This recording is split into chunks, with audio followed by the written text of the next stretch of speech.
Ok, 2018. Metto in pausa intanto. Invece sono gas.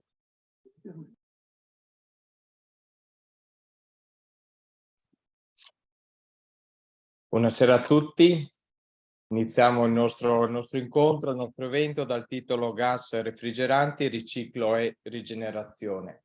Innanzitutto un ringraziamento per la vostra partecipazione sia qui in presenza ma anche ai 40 collegati dalle loro sedi aziendali che quindi si uniscono alla partecipazione a questo evento organizzato da Confapi Venezia, Confapi Treviso, l'associazione piccole e medie industrie di queste due province e da Asso Frigoristi. L'evento è stato organizzato col sostegno, col supporto di Agas Italia SRL, Tergas SRL e soprattutto Tecnosistemi SPA, società benefit che ci ospita in questa prestigiosa sede che veramente faccio i complimenti in questo caso all'amministratore delegato che è qui vicino a me, ma rivolgo a tutta la proprietà e a tutti i collaboratori.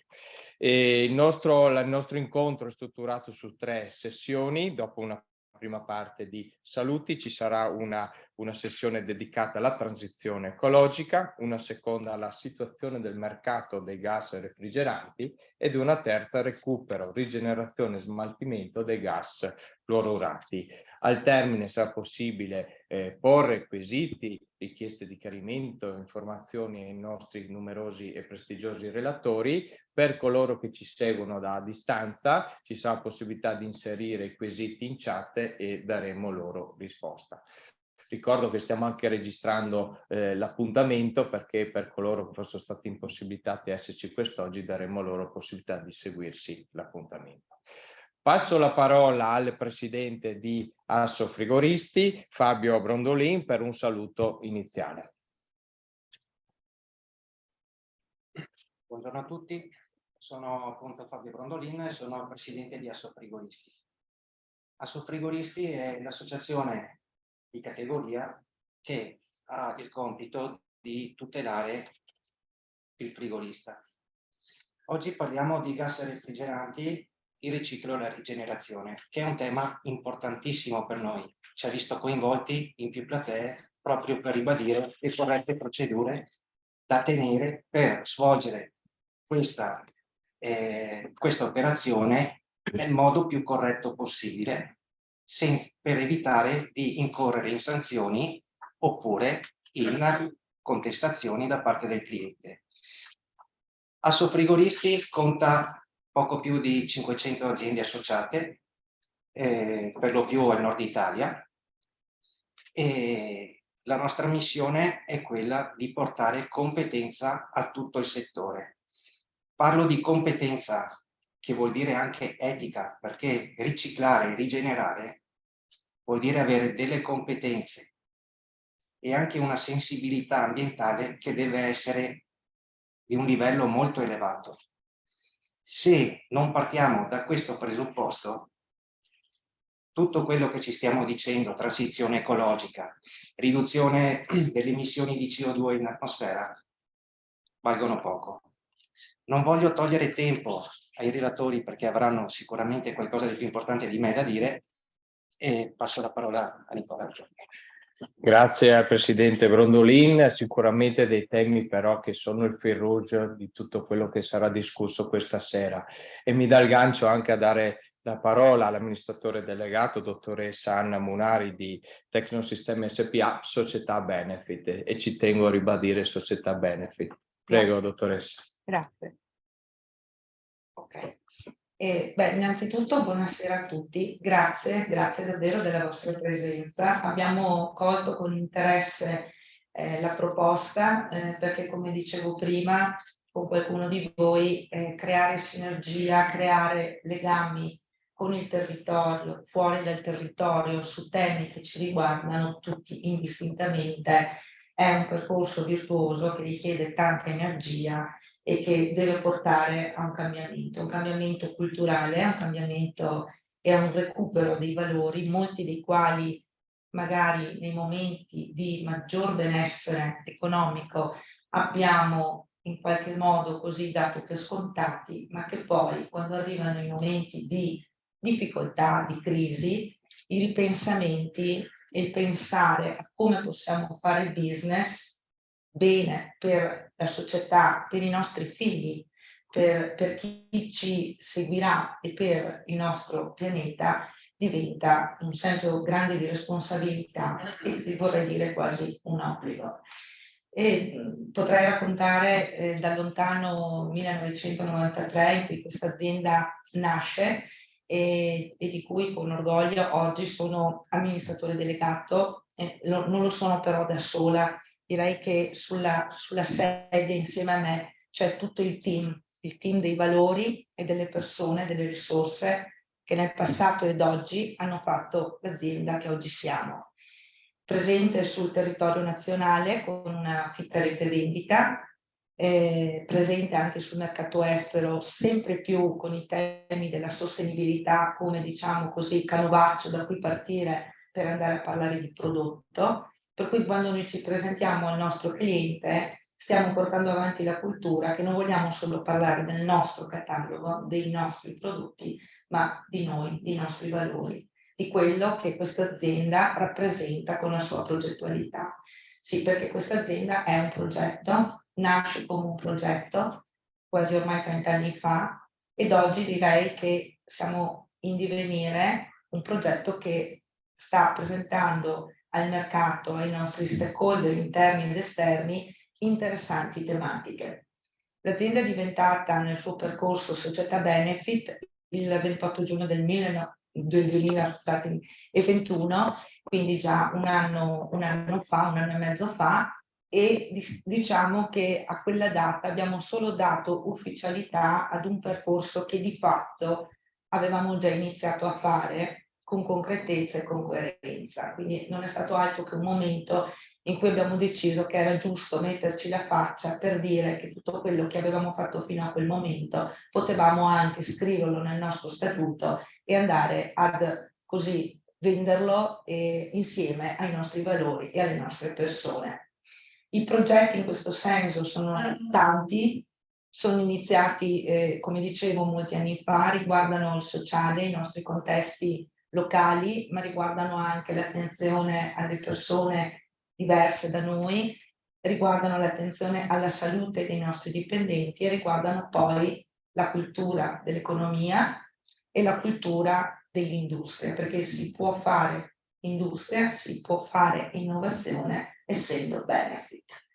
E questa è una cosa di cui mi sono con l'associazione Veneto Centro presa questa grande responsabilità di essere ambassador. Lo faccio con molto piacere, anche se è una strada che porta con sé un cambiamento culturale sul quale bisogna spendere energia, ma lo faccio perché credo fermamente in questo e credo che le aziende del futuro possano pensare di fare business solo se riusciranno ad essere portatori dei valori del benefit.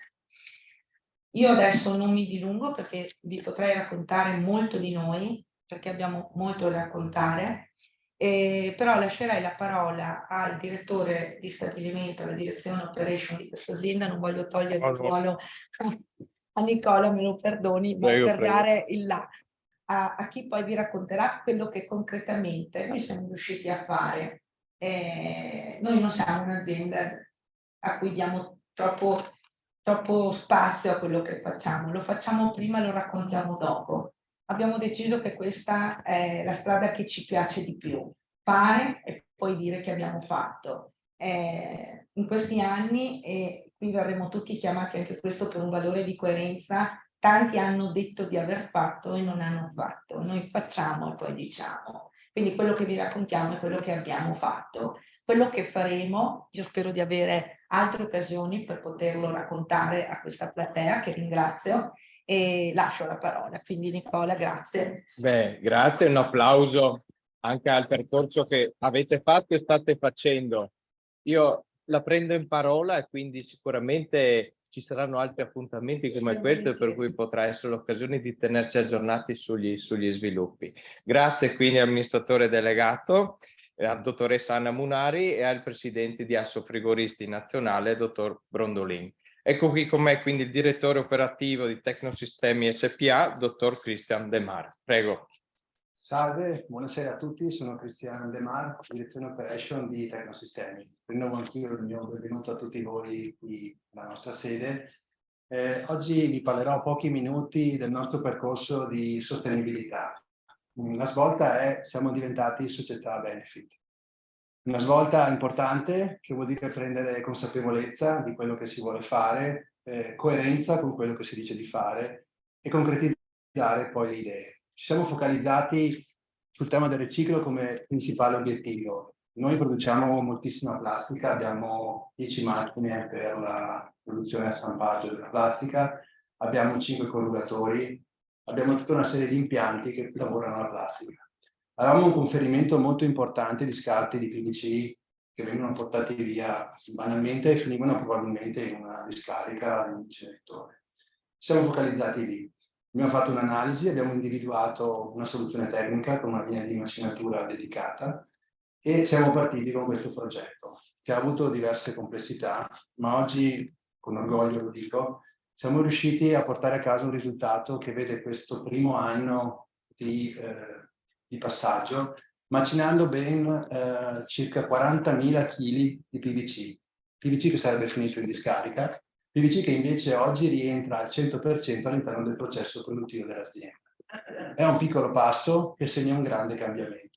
Con questo materiale abbiamo dovuto confrontarci, scontrarci con problemi nuovi, con tecnologie alternative, studiare anche linee di prodotto e soluzioni tecniche che potessero supportarci in questa scelta, in questa direzione. L'abbiamo fatto, i risultati sono concreti, sono tangibili, saranno anche presenti nel nostro catalogo il prossimo anno, proprio perché vogliamo far sapere a tutti che quello che abbiamo deciso di fare con consapevolezza l'anno scorso, coerentemente lo stiamo portando avanti nella quotidianità della vita dell'azienda. Con altrettanta coerenza abbiamo anche cercato di capire se, oltre alle classiche plastiche che da decenni tutte le aziende utilizzano, c'erano delle soluzioni alternative. Anche qua, tra il dire e il fare, di mezzo il mare, nel senso, è molto facile anche per i produttori di compound dire abbiamo una linea di prodotto di provenienza bioplastica, poi quando chiedi di avere delle campionature spariscono e si dileguano. Siamo riusciti con un'azienda primaria che collabora con grandi marchi automobilistici a ricavarci la nostra piccola fetta. È un percorso partito a gennaio di quest'anno, a ottobre abbiamo avuto i primi campioni.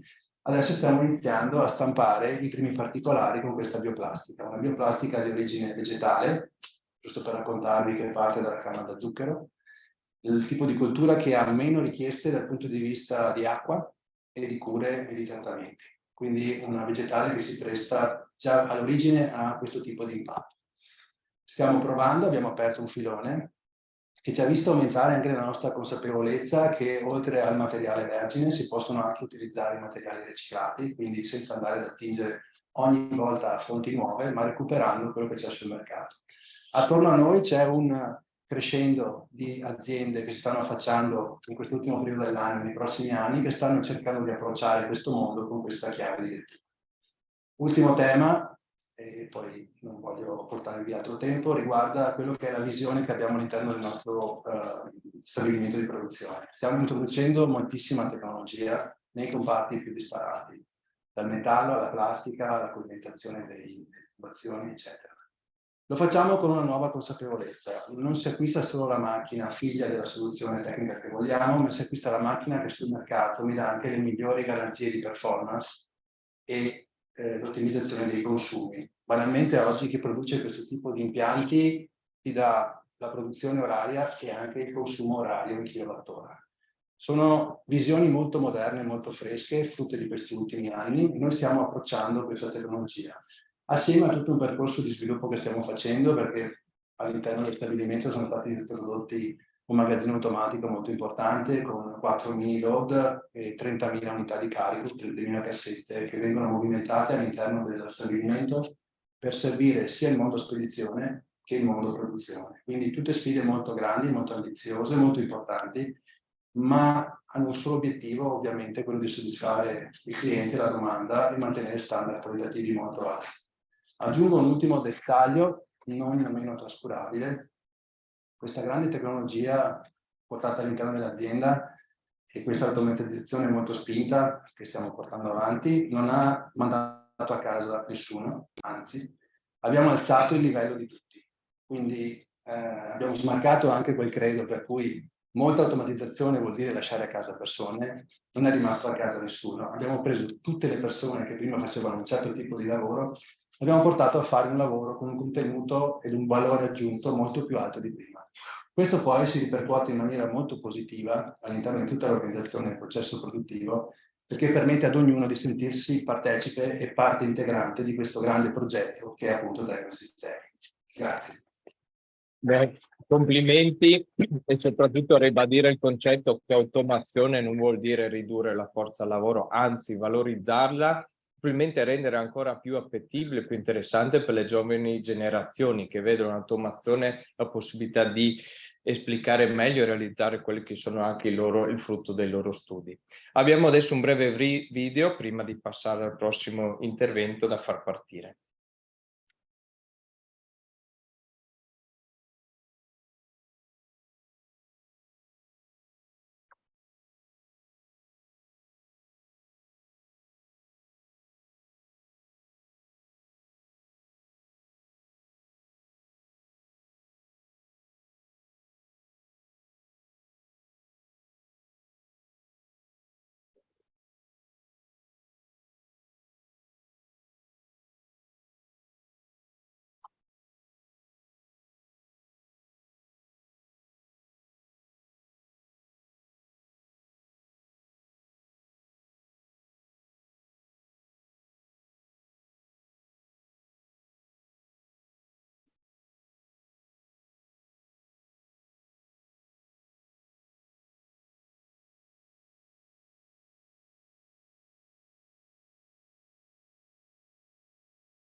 Beh, complimenti, penso che questo video sappia comunicare quel saper fare di cui si diceva prima. Spesso invece le nostre aziende si concentrano molto sul fare, poco sul comunicare. Sono due elementi fondamentali e ho visto che siete riusciti a farlo anche in maniera egregia. Bene, quindi passiamo al prossimo intervento da parte del dottor Rigoni Giorgio, che è il direttore commerciale, ricerca e sviluppo di Texon Sistemi SPA. Prego. Mi metto con i piedi che mi sento un po' più a agio, penso che voi mi conoscete, Giorgio Rigoni, direttore commerciale, e negli anni chiaramente abbiamo creato tantissimi complimenti a questa realtà. Negli anni chiaramente abbiamo fatto, abbiamo quello che è il nostro catalogo, negli anni abbiamo dovuto fare una scelta, quindi abbiamo creato tanti quindi abbiamo un nuovo discato all'aria condizionata, un nuovo discato alla 1G, una certificata all'aria, così. Negli anni abbiamo creato. Ecco, negli anni che abbiamo dedicato anche un logo molto importante per quanto riguarda noi e come alcuni nostri concorrenti in Italia importiamo questi strumenti, quindi sono produttori italiani questi strumenti. Questo mi intendo attenzione con le volte, manovre per l'Italia, tipo. Quindi negli anni abbiamo inserito delle aziende al nostro obiettivo professionale. Cosa abbiamo fatto per fare questo? La nostra filosofia della qualità l'abbiamo portata anche per formazione. Abbiamo viaggiato moltissimo come pesci da lì troviamo veramente storie di aziende che la qualità l'ha sviluppata anche molto presto, la qualità di prodotto veramente elevata. E quindi abbiamo deciso di scendere alcune aziende e ce le siamo scusate, abbiamo detto oggi poi noi dobbiamo portare in Italia. Come vedete qua, noi sul banco abbiamo esposto un po' di strumentazione che noi importiamo e ci viene nella terra. Ecco, una cosa importante che devo dire, questa è un'azienda come anche quindi ecco, cerchiamo veramente di portare un prodotto che sia curato nella qualità. Ci sono aziende che ci sono, perché le aziende che ci propongono prodotti sono migliaia, però trovo proprio le aziende che possono l'accesso, non sono nemmeno validi come alternativa. Quindi ecco, sempre affinché la qualità è la fatti sul test asiatico, certificati, per noi siamo portiamo solo prodotti certificati, sono certificati direttamente, e l'importante è avere una gamma importante. Qui vedete, noi abbiamo esposto per i prodotti, abbiamo le vuoto, alcuni recuperi gas, con aggiuntivi dinamici, manometri digitali, manometri analogici, e tutto voi vedete noi li abbiamo distinti. E da quest'anno, al prossimo anno, che noi abbiamo attivato all'interno del stabilimento, nel senso che faremo fino adesso abbiamo portato tutti gli strumenti in un'azienda specializzata a certificare tutto. A gennaio invece avremo il nostro laboratorio interno, il laboratorio meteorologico interno, certificato da Crede, dove noi abbiamo comparato tutti quanti gli strumenti e noi abbiamo certificato che questi strumenti sono tarati e controllati da un ente certificato. Quindi abbiamo aggiunto molta possibilità e l'attività prima eravamo un po' gambettati perché i clienti da Napoli non avevano poco la volta a me, io dovevo rimandarla a Padova. Quindi transizione molto lunga, ma una cosa banale volevo dire prima, ecco, l'azienda Pepsi è una cosa importante, è una cosa veramente che ci devo sottolineare. Noi siamo quelli che hanno sposato l'azienda ONU. Questa ora diventa l'azienda così, l'azienda italiana di sono 7 passaggi di direttore. Per questo noi abbiamo sviluppati per 2 anni o 3 anni su questo, è molto importante, sono cose che abbiamo un mega disciplina, abbiamo circa 21-20 giorni da metri quadrati di pannelli fotovoltaici che ci rendono autonomi nell'85%. Non è ancora tanto, però l'85% è già tanto. E con questa energia, ad esempio, abbiamo il trattorino da bassa si tagliano l'erba, con questa energia abbiamo l'irrigazione automatica del giardino, e all'interno del pavimento abbiamo eliminato tutti il tipo d'acqua, ma per una parte di dispensa per tutti i giardini. Vogliamo che i nostri collaboratori percepiscano che tutti dobbiamo essere dalla parte del rispetto dell'ambiente, perché i nostri figli, quando arriveranno, o i nostri futuri generazioni devono trovare un ambiente meno impegno di viverci ancora, se ci sarà ancora. Ecco, questo è una cosa veloce, se per queste iscrizioni siamo qua, vi ringrazio, vi auguro un buon lavoro e grazie per partecipare qua nella nostra Grazie, dottor Rigoni. Mi scuso con chi ci segue da distante, ma avevamo un livello dell'audio basso, quindi adesso sicuramente recuperiamo perché i relatori saranno qua al mio fianco e quindi colgo l'occasione per intanto ringraziare nuovamente i rappresentanti dell'azienda e anche per la vostra presentazione e i messaggi che ci avete lanciato. E passiamo quindi iniziamo con la prima sessione dei lavori, parliamo quindi di transizione ecologica. Scusate, situazione mercato dei gas refrigeranti, chiamo qua con me il presidente di Confapi Venezia Marco Zecchinel, che chiedo appunto di raggiungermi qua, e il direttore di Asso Frigoristi Associazione Nazionale Marco Oldrati. Prego e benvenuti fra noi. Grazie.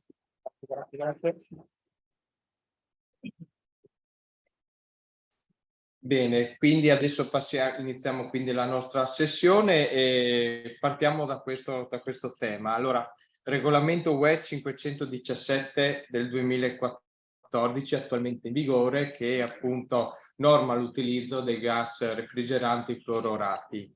È in fase di elaborazione e poi sarà rilasciato presumibilmente per gennaio del 2024, il nuovo regolamento, che sicuramente porterà delle novità, in particolar modo al fatto che siano affiancati, sono previsti comunque le indicazioni di competenze sull'utilizzo anche di gas non fluorurati, cosiddetti naturali.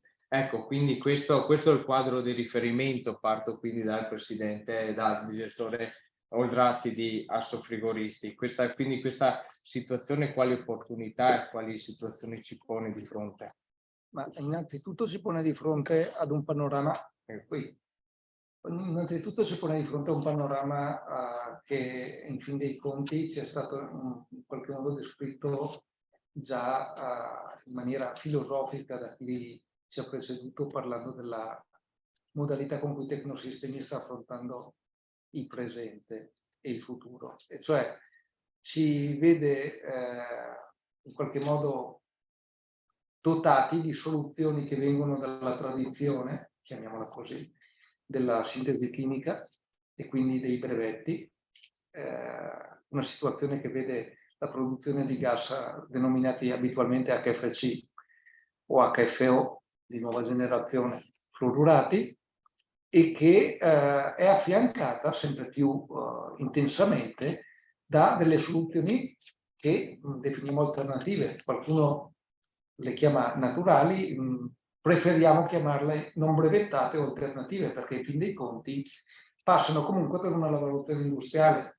L'unica differenza sostanziale che rileviamo è che questi gas non sono non partono da formule chimiche brevettate da parte di soggetti. È una situazione che anche a livello di mercato disegna delle prospettive abbastanza delicate e interessanti.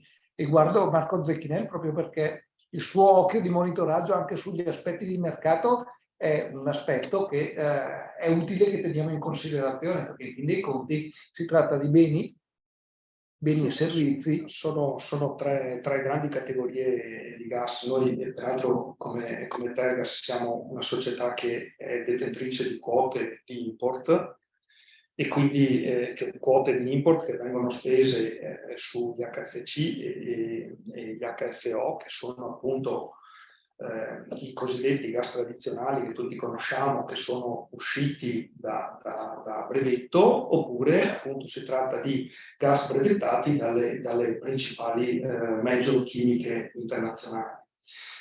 Questi sono gas che peraltro appunto la parte che è appunto prodotta dalle aziende chimiche è soggetta appunto chiaramente a tutta una regolamentazione di mercato legata alle politiche di mercato che fanno queste, che sono multinazionali chimiche.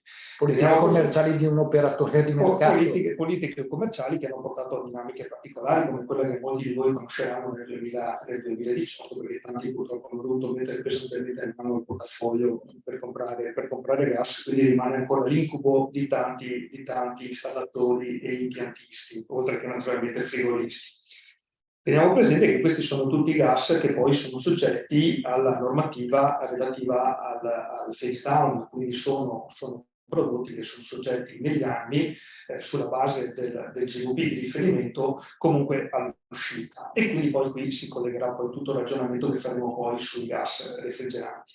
Per la cronaca vi dico che le quote in nostro possesso sono state tagliate quest'anno del 10%, 9,3 per essere precisi, insomma.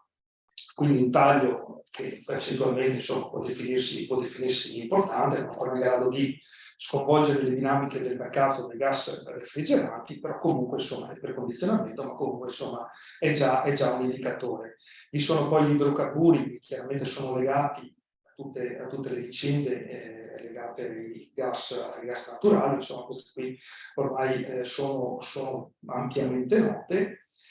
Dopodiché ci sono i cosiddetti gas atmosferici, per eccellenza la CO2, che come gas che si definiscono da frazionamento dell'aria perché sono nell'aria, la CO2 in particolare rientra nell'1% dei gas che ci sono nell'atmosfera, i cosiddetti gas rari, hanno questa logica di mercato che è legata appunto al rapporto disponibilità-domanda, perché i gas atmosferici sono per definizione gas fungibili, quindi tutti i competitor sul mercato hanno la molecola uguale. Non è possibile fortunatamente brevettarla, nonostante qualche multinazionale ci abbia anche un tempo ma nel campo medicale, per esempio, l'ossigeno sono riusciti pure a farlo, ma sono casi clamorosi, insomma, non attengono al nostro settore, per fortuna ancora.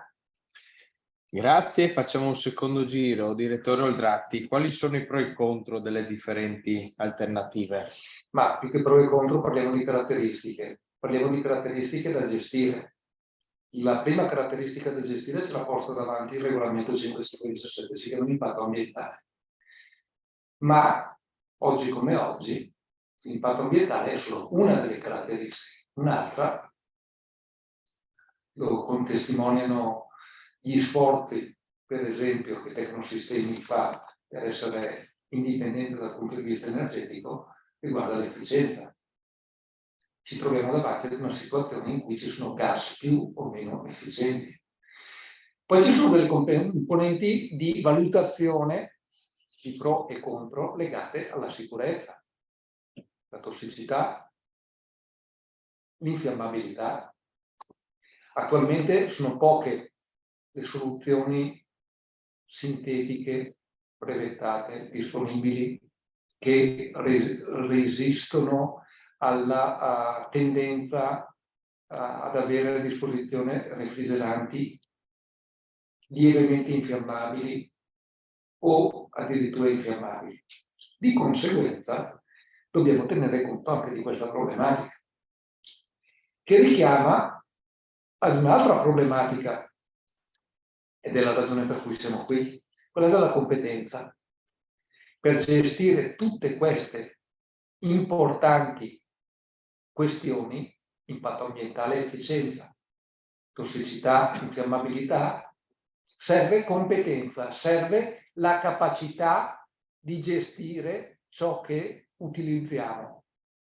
Non è una cosa da poco, e qua ringrazio per certi versi Marco Zecchinelli e Nicola Zanon, che ci offrono l'opportunità di fare questa attività di collaborazione piuttosto intensa, che speriamo di voler estendere anche al tema, e ne parlerà poi Nicola, della formazione finanziata, e che ci vede poi confrontarci con degli aspetti che riguardano la disponibilità del prodotto. Sorrido perché penso a conversazioni avute quest'estate proprio con Marco Zecchinelli, che in parte risalgono a determinate così strette al cuore e al portafoglio del 2018, ma in parte riguardano anche gas che non sono soggetti, tra virgolette, alle politiche commerciali dei singoli operatori. Sì, in particolare un ragionamento che appunto cogliamo oggi l'occasione per portare appunto al mondo dei tecnici è quello relativo per esempio alla CO2, che è un gas che è centrale nel processo di cosiddetta transizione ecologica.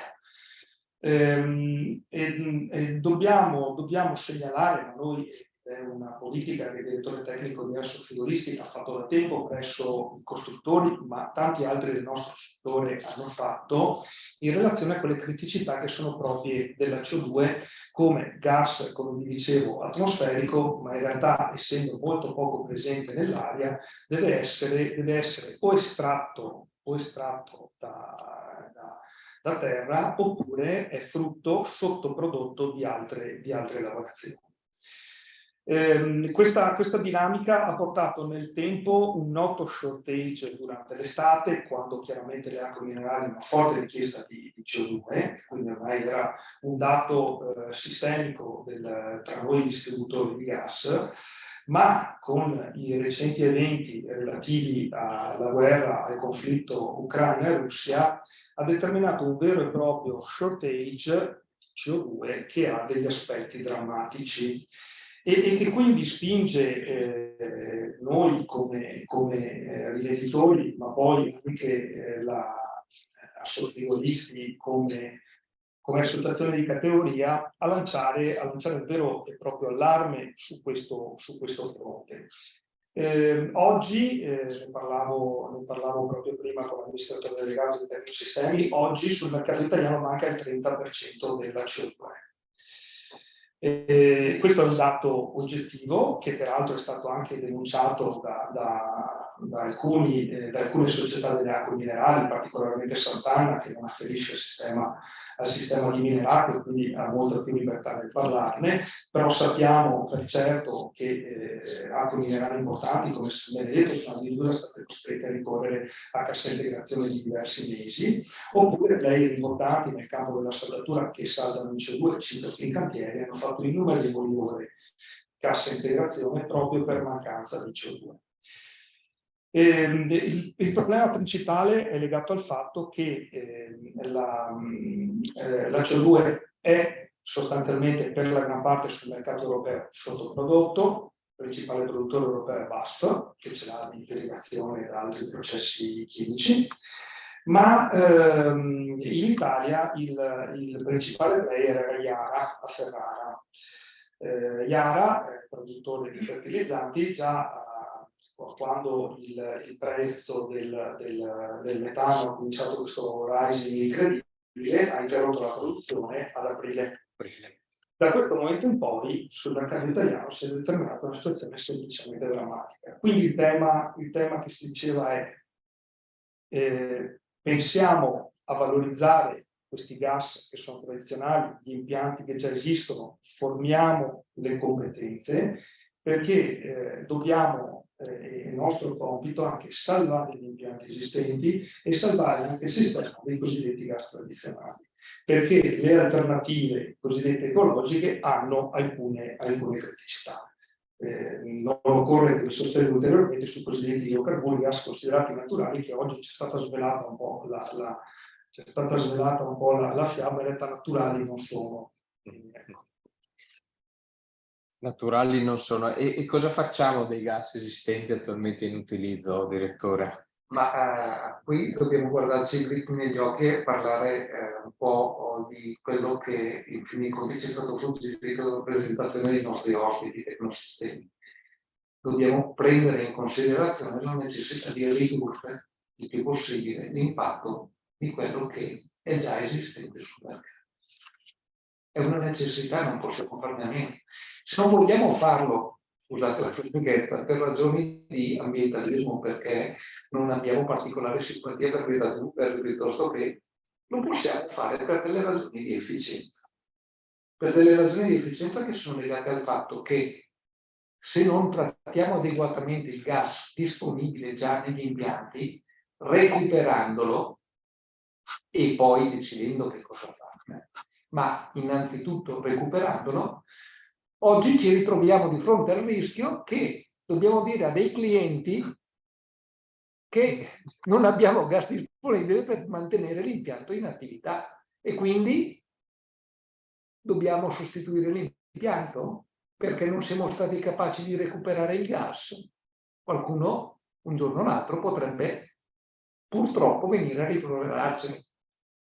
Allora diventa necessario prendere in considerazione non questa opzione, questo percorso, perché è un percorso virtuoso anche a livello imprenditoriale, nel senso che genera delle condizioni favorevoli per poter essere a servizio dei propri clienti in una maniera, se vogliamo, di economia circolare. Spendo la parola, è una parola impegnativa, qualche volta pomposa, ma credo che ne valga la pena, perché noi possiamo fare dell'economia circolare, anche nel nostro piccolo, nel cosiddetto limite della gestione di un ciclo frigorifero, di un impianto frigorifero. E in questo credo che ci sia soltanto un'alleanza da stringere fra chi opera sul campo e chi gestisce il gas dal punto di vista della sua distribuzione. Guardo ancora una volta Marco Zecchinelli perché questo ragionamento l'abbiamo fatto più di una volta. Sì, no, qui siamo anche nel luogo giusto, perché è molto interessante, è molto apprezzato il fatto che Tecnosistemi abbia posto qui questi cubotti, che poi alla fine sono i goal dell'agenda delle Nazioni Unite 2030, no? Ed è la cifra che deve regolare un po' l'attività di impresa nostra nel futuro. E l'azione di recupero dei gas è particolarmente importante perché si inserisce poi anche in una dinamica commerciale, perché finché gli operatori non recuperano il gas e lo rimettono in un circuito di rigenerazione, noi avremo sempre il cosiddetto gas vergine che costerà meno rispetto al rigenerato, perché essendo il rigenerato shortage, chiaramente se ne recupera molto poco, il meccanismo commercialmente virtuoso non riesce ad innescarsi.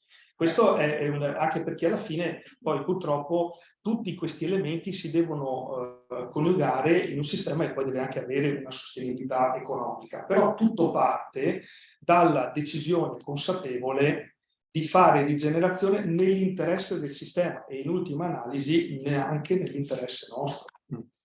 Riciclo e rigenerazione che sono un costo per il momento perché il recupero è ancora una problematica che spetta in qualche modo operativamente ad un manutentore o un impiantista che si trova addosso l'onere di.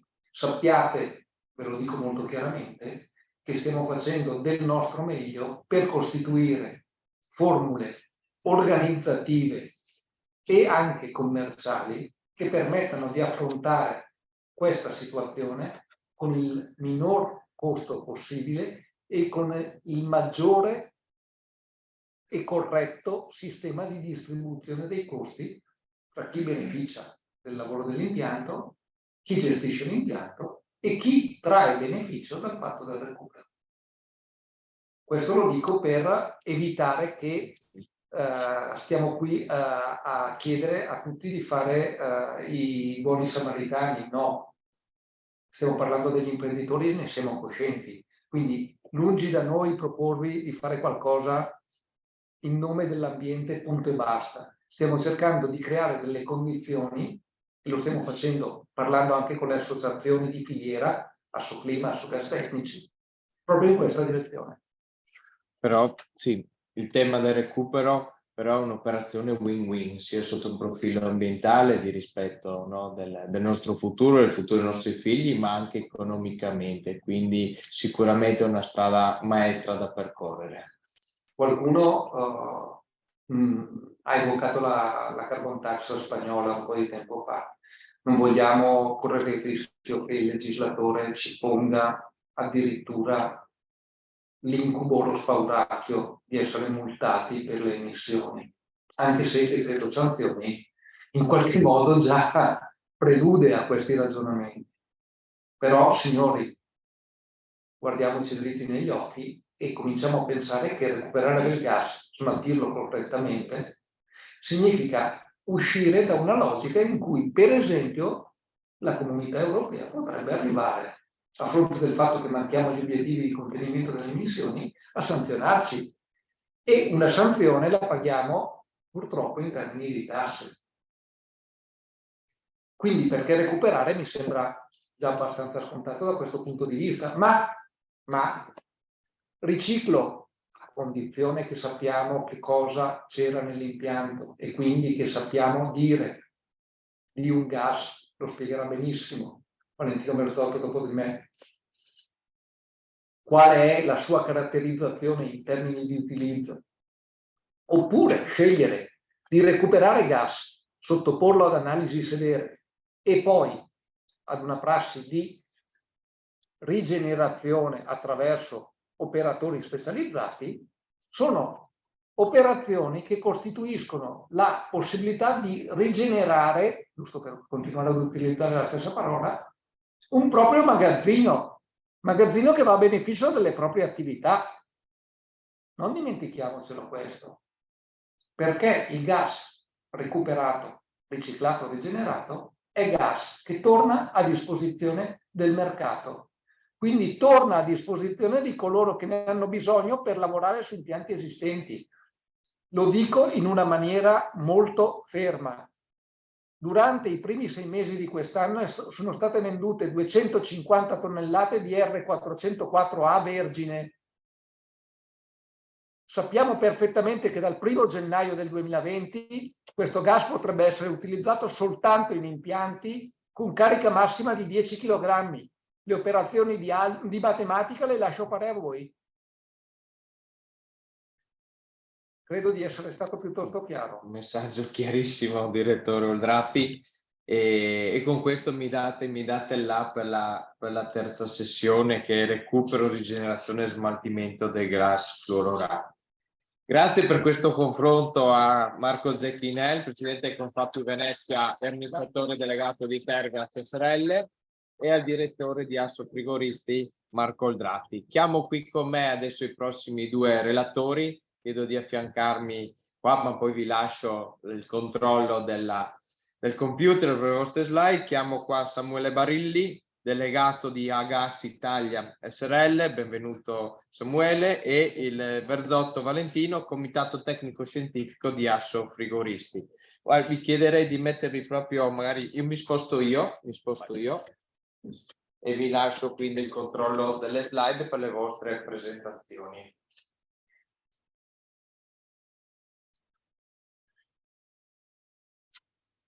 Prima di tutto buonasera a tutti. Buonasera a tutti e grazie a Tecnosistemi per l'ospitalità. Grazie a tutti voi per essere venuti. Come diceva Nicola, sono il delegato di Agas Italia. Agas primis è il più grosso recycler di gas HFC a livello europeo. Ma prima di andare in questa direzione voglio fare quello che è un passaggio che è fondamentale, perché si è parlato qui di sostenibilità, si è parlato di rigenerazione, di riciclo. Quello che è importante prima di tutto è, perché ovviamente tutti voi operate sul campo, è fare di nuovo un passaggio su quello che è il quadro normativo di riferimento, anche perché la normativa, quindi partendo dal 517 del 2014, c'è stato poi il recepimento italiano che ha visto quello che è il 146 del 2018, e io, come ho inserito anche in presentazione, c'è poi anche quello che è un adeguamento del testo unico sulla gestione dei rifiuti, quindi del 152 del 2006, che è avvenuto col decreto legislativo 116 del 2020. In tutti questi passaggi, e fondamentalmente nel passaggio dal 517 del 2014 al 146 del 2018, diciamo che riciclo e rigenerazione sono diventati recupero. Quindi c'è stato proprio un cambiamento di definizione che poi ha portato a purtroppo tante interpretazioni sul mercato. C'è stata anche un po' una parte di, diciamo così, è stato un po' trascurato quello che poi era quella che è la differenza sostanziale tra i 2 processi. Quindi facendo un passo indietro, quindi andando di nuovo sul 517 del 2014, l'articolo 8,2 parla proprio di recupero, apre come recupero, ma poi identifica i processi di riciclo e di rigenerazione. Ho citato, come appunto potete vedere anche in slide, anche quello che è l'articolo 9, che è il regime di responsabilità del produttore, che è un processo che è menzionato nell'SDG, quindi nei goal delle Nazioni Unite, e che sempre di più vedrà poi i produttori di questi gas, i produttori di equipment, quindi di apparecchiature, come coinvolti nel processo di responsabilità della gestione di quello che è il rifiuto che può originare dai loro prodotti. In tutto questo, e torno quindi poi sulla parte di riciclo e rigenerazione, c'è da fare un'ampia considerazione su quello che è il processo di riciclo e rigenerazione, anche in termini di etichettatura, che vede nel processo di riutilizzo del gas HFC quello che è un aspetto molto importante, dove nel caso di rigenerazione, la rigenerazione dà vita a un gas che rispetta caratteristiche identificate in ARI 700 del 2019 e che quindi ha una scheda di sicurezza. che ne garantisce la conformità chimica. Nella parte di riciclo, invece, a dare questa garanzia deve essere chi esegue l'operazione di riciclo. Quindi, nella fattispecie, come appunto si diceva prima, colui che conosce vita dell'impianto, conosce quella che è la situazione del gas, conosce tutto quanto, è realmente in grado anche di testimoniare quali sono le caratteristiche che questo gas ha avuto. Quindi da una parte c'è un aspetto tecnico-laboratoriale che identifica e certifica il gas come rigenerato, dall'altro invece c'è poi l'aspetto che è legato all'operatore che ha eseguito il processo. Questo è un punto molto importante che appunto dà poi vita a questa macro distinzione, ossia il gas fluorurato rigenerato viene riprocessato secondo gli standard del gas vergine e quindi corrisponde a una certificazione di ARI 700. L'F-gas riciclato invece è un gas che subisce un processo di cleaning, quindi non è, diciamo, non c'è una vera e propria definizione che nasce da uno standard identificativo. Quindi, andando poi sull'ARI 700, l'ARI 700 stabilisce quali sono le caratteristiche partendo dall'umidità, il residuo di olio, il residuo, tutta la parte di incondensabili e di arie, ovviamente, che identificano quella che poi è data in termini numerici. Quindi ci sono delle tabelle che devono essere seguite e che il rigeneratore deve rispettare affinché il gas si comporti e abbia le caratteristiche che sono richieste. Questo ovviamente dà vita a quello che è appunto un gas che ha delle caratteristiche pari a quelle del vergine e quindi esce con una scheda di sicurezza. Mentre invece, nel caso, ripeto, del riciclo, il gas segue esclusivamente quelle che sono delle caratteristiche che possono essere dedotte dalla storia tecnico-impiantistica. Voglio adesso farvi poi quello che è un passaggio che veniva già evidenziato nella precedente discussione su quelli che sono i dati di recupero in Italia. Perché, appunto, come si diceva e come chiudeva Marco Oldratti, un aspetto importante è che quest'anno sono vendute X tonnellate di 404 vergine, a fronte di quello che è una carenza, uno shortage di gas di 404 rigenerato, come appunto confermava Marco Zecchinelli, e questo è perché ovviamente il processo, come poi certificato e identificato da questi dati di ISPRA, il processo di recupero ancora in Italia non riesce a far presa. E non riesce a far presa perché non riesce a coinvolgere l'operatore di settore al punto tale da favorire un ritorno presso gli operatori deputati ai processi di rigenerazione di quello che è il gas che è immesso sul mercato. E il quantitativo immesso sul mercato è molto elevato. Non ho portato qui i numeri, però se andiamo a fare una somma dei dati che si hanno dal 2014 su base 2013 ad oggi, questo quantitativo è un quantitativo che è andato a sommarsi. Quindi c'è tanto installato, c'è tanto che rimane installato e non viene recuperato, ci sono poi le parti di dispersione che non vengono misurate. Questo ovviamente è qualcosa che contrasta poi con quello che è l'obiettivo di sostenibilità di cui si parla in relazione agli HFC. Però è proprio in relazione al discorso di sostenibilità che voglio fare un passaggio, proprio perché la tematica sostenibilità in questa sede poi ha un grosso peso. Il discorso sostenibilità è un qualcosa che deve coinvolge tutti quanti, e specialmente quando parliamo di quello che è il consumo sostenibile. Consumo sostenibile che interviene su tutti gli ambiti dell'equipment, quindi dall'equipaggiamento al gas, a ogni cosa che viene installata. Infatti, grazie. Sentite in difficoltà. Grazie. Infatti, se voi pensate esclusivamente alla produzione di quello che è un nuovo gruppo frigo, andate subito a identificare che cosa si verifica con la produzione di un nuovo gruppo frigo? Si ha sicuramente l'utilizzo di metalli non ferrosi, quindi rame, alluminio. Qui abbiamo avuto uno shortage che è partito in dicembre 2021 per la chiusura di alcune miniere, se non ricordo male, in Cile e Perù, e che è continuato fino a giugno 2022. Si ha poi l'impiego di metalli ferrosi, per cui il consumo energetico è elevatissimo, tanto che tutta la maggior parte delle acciaierie, specialmente adesso con la parte di conflitto Russia-Ucraina, hanno visto un incremento del costo, anche lì, del gas per quello che è la parte produttiva, quindi un incremento del costo energetico. Poi c'è tutta la parte di consumo delle plastiche, e qui appunto è stato menzionato l'utilizzo delle plastiche e di come si fa sostenibilità anche in questo ambito.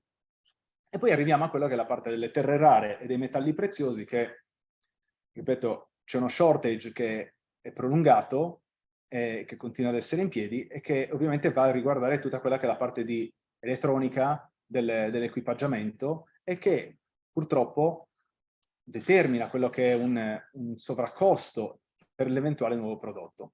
Se analizziamo tutto questo, cioè, è facilmente comprensibile che se i nostri impianti che vanno a 507, 404, 410 possono avere ancora una vita prolungata, ovviamente rientriamo in un contesto di sostenibilità. Infatti, se consideriamo la vita media di un impianto di refrigerazione e condizionamento, abbiamo che questo impianto ha una vita media che va tra i 15 e i 25 anni.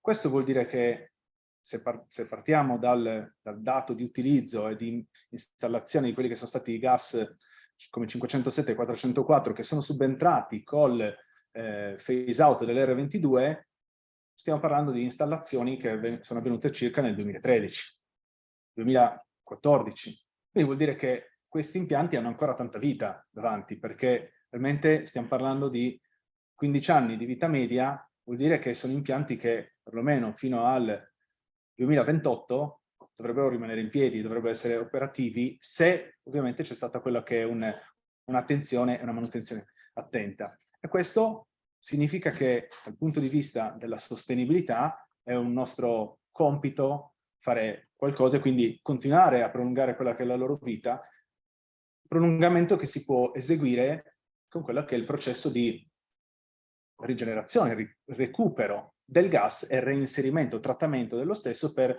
poterlo riutilizzare. Trattamento che, preciso, è consentito dallo stesso regolamento 517 del 2014, visto che i gas rigenerati possono essere utilizzati fino a. Quindi questo è un aspetto molto importante.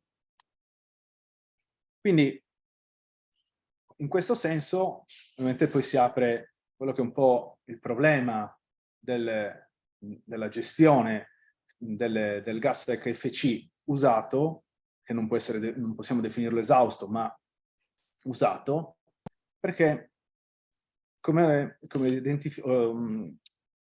identificato precedentemente, rientra in quello che è l'ambito del rifiuto, in tante circostanze. Quindi, testo unico dei rifiuti, nel 152/2006, dà una definizione del rifiuto. E questa definizione è stata trasposta poi con il 116 del 2020 e ovviamente su questo argomento si sono aperte tante discussioni e tanti tentativi di interpretazione, perché il 152 del 2006 definisce il rifiuto una qualsiasi sostanza o oggetto di cui il detentore si disfi o abbia intenzione o abbia l'obbligo di disfarsi. Quindi qui stiamo parlando di quello che tendenzialmente ci può essere l'obbligo di disfarsi del gas esausto, però potrebbe non esserci. Quindi, andando in questo senso, ho riportato qui in questa slide quello che poi la Commissione europea ha trascritto in merito appunto all'obbligo del disfarsi, perché in lingua inglese è disposal, che è tradotto in italiano disfarsi, ma disfarsi non ha una vera e propria connotazione operativa. Quindi la nozione di rifiuto è stata, tra virgolette, rivista, ma è stata ampliata nel suo significato perché il produttore e il detentore si disfa di questo oggetto, di questo gas, di questo materiale, senza che rilevi una possibile riutilizzazione economica, ovvero che la dismissione avvenga attraverso lo smaltimento e il recupero senza riguardo di un eventuale riutilizzo. Questo è molto importante perché nella parte di processo il gas diventa un rifiuto, però c'è da dire che oggi con l'approccio di sostenibilità questo gas deve rientrare in un circuito che ne favorisce il riutilizzo. Quindi, partendo da questo, viene da dire che voi come frigoristi e come operatori del settore avete un ruolo molto importante.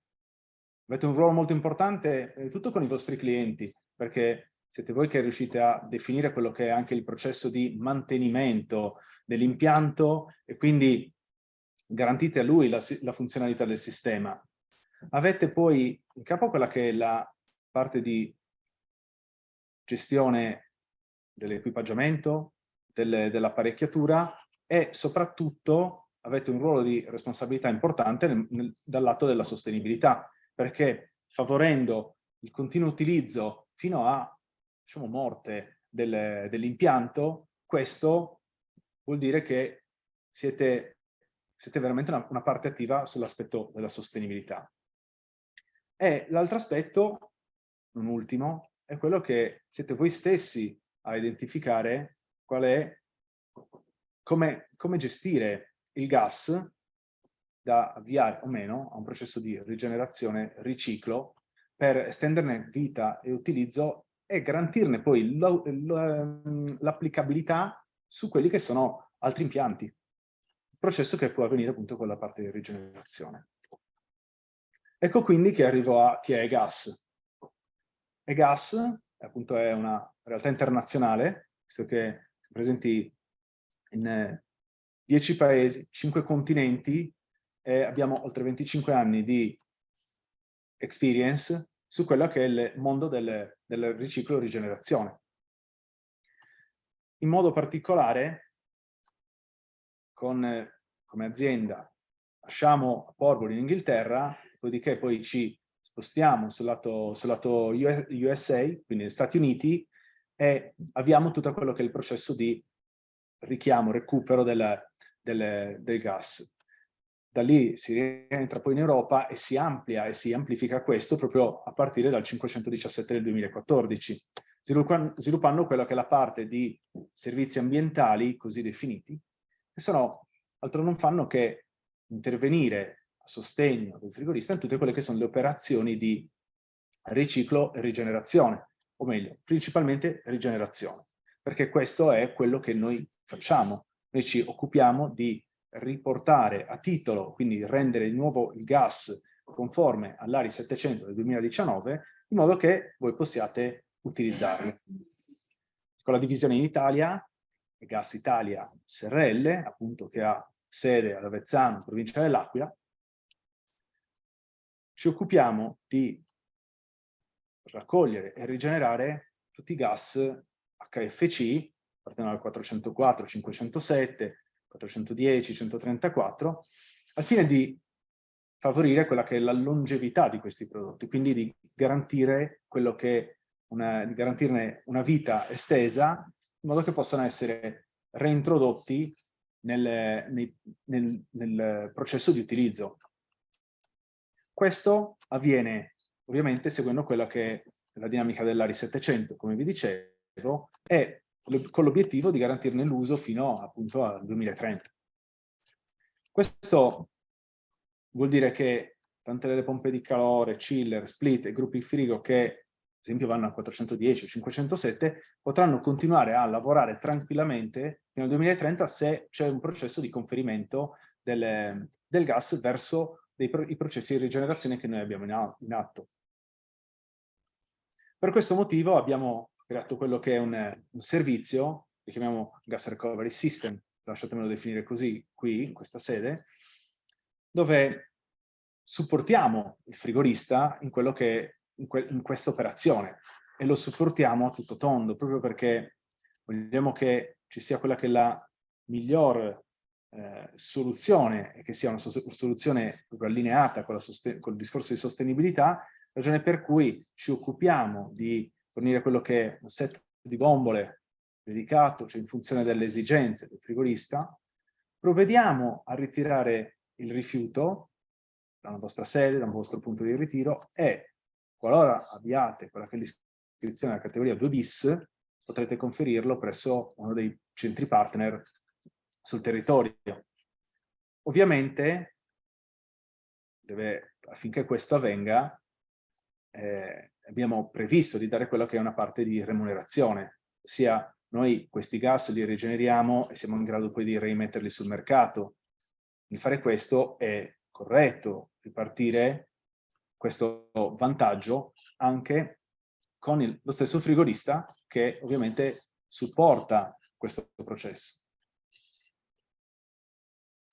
Ovviamente l'attivazione del servizio avviene con una chiamata al nostro numero verde, 815 0017, e alla chiamata trovate risposta da parte di un operatore che vi chiederà le vostre informazioni aziendali e poi vi chiederà quali sono le vostre necessità per eseguire tutto quello che è il processo, inviarvi le bombole, inviarvi il contenitore che più si addice alle vostre esigenze, ma soprattutto poi vi guiderà in quello che è tutto il processo di recupero del rifiuto. Recupero del rifiuto che poi è sempre, diciamo, la parte più ostica, la parte più difficile, perché sappiamo bene tutti cosa costa fare la movimentazione dei rifiuti, che è la parte in genere su cui tutto il processo si va ad arenare. Ragione per cui questo è un costo che nel caso di gas che entra in un processo di rigenerazione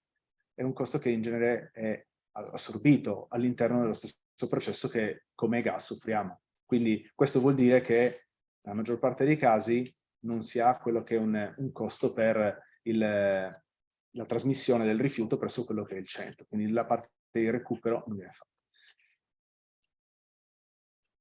Ovviamente le dinamiche di attivazione, vi ho detto, c'è la parte del numero verde, si può attivare attraverso questo QR code, poi c'è la via email, ma fondamentalmente basta aprire appunto il telefono e subito riceverete tutte quelle che sono le informazioni del caso per eseguire quella che è la parte per entrare in quello che è un processo di trasformazione sostenibile sia della vostra attività che di resa sostenibile di quello che è la gestione del gas refrigerante usato.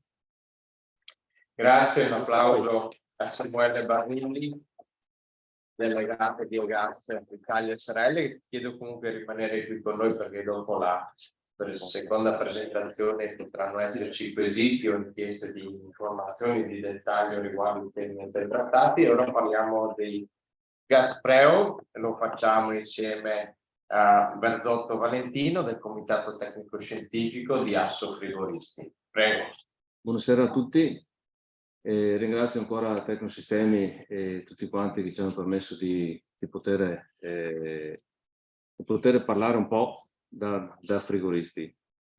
Ringrazio anche il signor Barilli che ci ha anticipato diverse cose di quello che dovevo dire io, perciò è un po' sì, ha menzionato alcune cose che io dovrò dire, perciò cercherò di andare un po' veloce anche su questo. Però è importante capirsi bene. Gas freon siamo sempre, è la stessa cosa, HFC, HFO, noi siamo sempre in mezzo a questo. Oggi per me è una data importante perché 45 anni fa sono partito per la leva militare, figuratevi. Ecco. Quindi festeggiamo. Sì. Io vedo che sta seguendo sul suo computer. No, però... seguo sul mio perché ho fatto alcune note. Però mi mette in difficoltà. No, io adesso sì, partiamo scherzando. No, avevo fatto alcuni appunti perché appunto quello che diceva il signor Barelli. Allora, parliamo di riuso, riciclo, di rigenerazione e chiaramente previo recupero. Cominciamo col dire intanto che i gas superiori al 2005 di GWP dal 1 gennaio del 2020 non si possono più usare su impianti nuovi e si possono usare sui vergini, su impianti fino a 10 kg, come si diceva prima. E quindi si possono usare sugli impianti sopra i 10 kg, sopra le 40 tonnellate di CO2 equivalenti, si possono usare solo gas rigenerati o riciclati. Quindi chi gestisce impianti di una certa taglia deve per forza usare gas o riciclato oppure rigenerato, e questo è una cosa molto importante e da tenerne conto, perché tutti noi frigoristi abbiamo in casa sia rigenerato che riciclato. È difficile a volte gestire le cose, anche perché io penso che fare e tirare avanti un impianto è sempre la cosa più importante da fare, perché se noi allunghiamo la vita dell'impianto evitiamo spese al cliente, evitiamo problemi di inquinamento, perché ogni volta che noi recuperiamo, mettiamo gas, togliamo gas e tutte quelle cose lì, c'è sempre un'emissione di gas. Oltre che poi c'è chi magari per togliere il gas si permette anche di buttarlo in ambiente. Questa è la cosa più maledetta che c'è. Allora, dal 1 gennaio 2020 abbiamo detto che c'è quel discorso lì, si possono usare fino al gennaio 2030 solo rigenerati o riciclati gas come 404, 422D, quelli che mi ricordo io, perché il 404 ha 3922 di GWP, l'R422D mi sembra che abbia circa 2700, ma ce ne sono altri, ecco. Dobbiamo stare molto attenti a questo. E abbiamo, sì, questo è un grafico dove andiamo a vedere la produzione fatta dal 2007 al 2019 e vediamo, si chiama phase down, che vuol dire che nel 2017 si producevano 60.000 tonnellate di freon, e nel 2019 siamo arrivati a 20.000. La rigenerazione invece, vediamo dal 2007 al 2014 siamo abbastanza bassi, poi abbiamo cominciato per effetto dei regolamenti a rigenerare, però vediamo sempre cifre molto basse. Questo perché? Perché ci hanno portato e non hanno tenuto conto purtroppo, quando hanno fatto le varie direttive, del costo dello smaltimento, perché è vero, sì, noi dobbiamo recuperare, però bisogna anche smaltirlo, e ho paura che il problema dello smaltimento è proprio questo. Il problema del recupero è proprio questo. Adesso, con queste procedure che ci sono, come diceva il Sombarilli, il sistema che con la rigenerazione, se io lo do per rigenerazione, riesco a avere anche una remunerazione. Speriamo che si riesca a recuperare di più. Ecco, qua ho dei dati che non sono coerenti con quello che ci diceva prima il Sombarilli, però chiaramente si vede che i recuperi sono abbastanza esigui. Questo era un dato che ci aveva dato, però noi abbiamo un dato del 2002, probabilmente è più aggiornato il suo del 2022, però io non sto neanche a guardarci dentro a questa cosa, perché noi dobbiamo guardare avanti. Allora, i gas refrigeranti con la volta GWP, che cosa vuol dire? Che hanno incrementato i prezzi in questi anni in un modo tremendo, perché è ridotta la disponibilità. Perciò l'impiego di nuovi gas e le applicazioni sia per il condizionamento che per la refrigerazione, ci saranno sempre più gas a duelle infiammabili, con problemi relativi alla sicurezza e di conseguenza con per forza maggiore responsabilità e competenza. Le principali norme che noi stiamo come tutti sappiamo, abbiamo il regolamento europeo 517 che a breve sarà, entro i primi del 2023, sarà revisionato.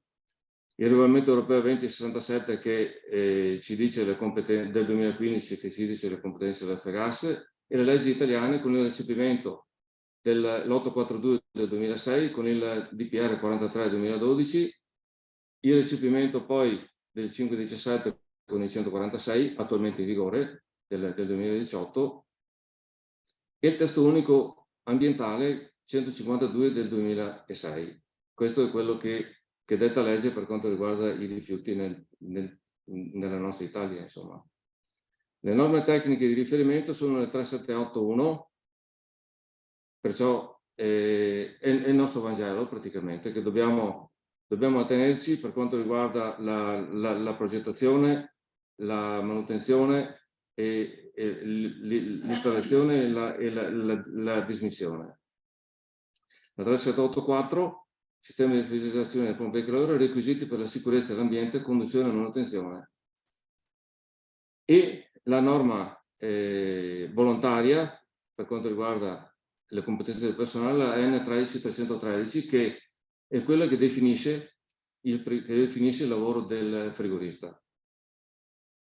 A questo proposito, con la N13313 abbiamo partecipato con la PAVE a fare una certificazione del frigorista. Quindi ci sono circa 25 aziende certificate in Italia che hanno questa certificazione, che è quella che praticamente detta i carismi perché il frigorista possa lavorare, cioè detta le competenze dal punto di vista sia di manutenzione sia di progettazione degli impianti. La 3784 contiene le precisazioni tecniche per quanto riguarda il recupero, lo smaltimento, il riuso, il riciclo e la rigenerazione. Passiamo a vedere qua quando facciamo una sintesi della procedura e di quando si può, quando non si può e quando non conviene farlo. Allora, nella stessa apparecchiatura noi possiamo fare, possiamo usare, allora, scusate,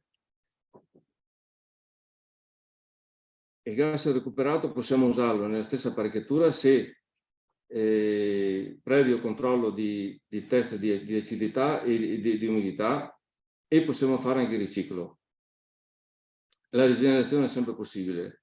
Se il compressore in quell'impianto lì è bruciato, quindi abbiamo l'acido di bruciatura, non conviene fare il riciclo perché andrebbe a rovinare il gas esistente, il gas che c'è dentro l'impianto. La rigenerazione è sempre possibile. Noi possiamo usarlo nella stessa apparecchiatura, il gas, in un'apparecchiatura simile, senza nessun trattamento. No, non possiamo usarlo perché, allora, possiamo usare, se noi facciamo un lavoro, per esempio, di una riparazione dove dobbiamo togliere il gas e poi per fare un lavoro e poi riusarlo, cioè rimetterlo dentro, questo possiamo farlo anche senza nessun problema. Non possiamo riciclarlo senza nessun trattamento. Possiamo fare il riciclo che cosa vuol dire? Vi lo spiego più tardi, e la rigenerazione. In un'apparecchiatura diversa non possiamo fare né riciclo né nessun trattamento, possiamo usare comunque il gas rigenerato. Riassumendo, il riciclo è consentito per la riutilizzazione del gas nella stessa apparecchiatura, sia in apparecchiature simili e a quelle di cui è stato prelevato il gas sotto certe condizioni, richiede la competenza e riconoscere le qualità del gas per le operazioni di riciclo e la tracciabilità e le condizioni di similarità. Il riutilizzo diretto, senza effettuare la procedura di riciclo, è consentito per la stessa apparecchiatura in certe condizioni, come vi dicevo, se devo fare una riparazione, posso toglierlo e rimetterlo dentro senza nessun trattamento, chiaro. Posso magari filtrarlo, ma non ho bisogno perché si usa sempre nello stesso impianto. La rigenerazione è quello che ci permette di riusarlo in qualsiasi tipo di impianto. Il riutilizzo, la procedura di riutilizzo, questo ve l'ho già accennato, come si può fare? Se si conosce la storia dell'impianto, è chiaro, perché se io ho un compressore rovinato è chiaro che non posso usarlo, e devo usare comunque secondo il criterio standard di ARI 700 del 2015, con i test di umidità. Gli accordi commerciali, se io faccio il riutilizzo nello stesso impianto, non ci sono, non servono. Le attrezzature sono sempre le solite: manometri, termometro, cercafughe, DPI, le bombole di recupero e la bilancia del recuperatore. Chiaramente, se devo fare il controllo dell'umidità, devo avere anche il test per fare il controllo umidità e acidità. La responsabilità di tracciare il refrigerante è obbligo dello stoccaggio del refrigerante recuperato in bombole idonee di proprietà. L'obbligo della corretta etichettatura delle bombole con indicazioni chiare e tipologie di refrigerante con indicare del produttore. Garantire la qualità del refrigerante recuperato e conseguente obbligo di effettuazione del test antiacido e di umidità definiti dagli standard ARI 700. Dare evidenza dei risultati del test con un documento. Riciclo è consentito sia riutilizzare il riciclo nella stessa apparecchiatura sia in apparecchiature simili. Che cosa vuol dire? Che posso usarlo nell'apparecchiatura che l'ho tolto o in altre apparecchiature che abbiano le stesse caratteristiche. È chiaro?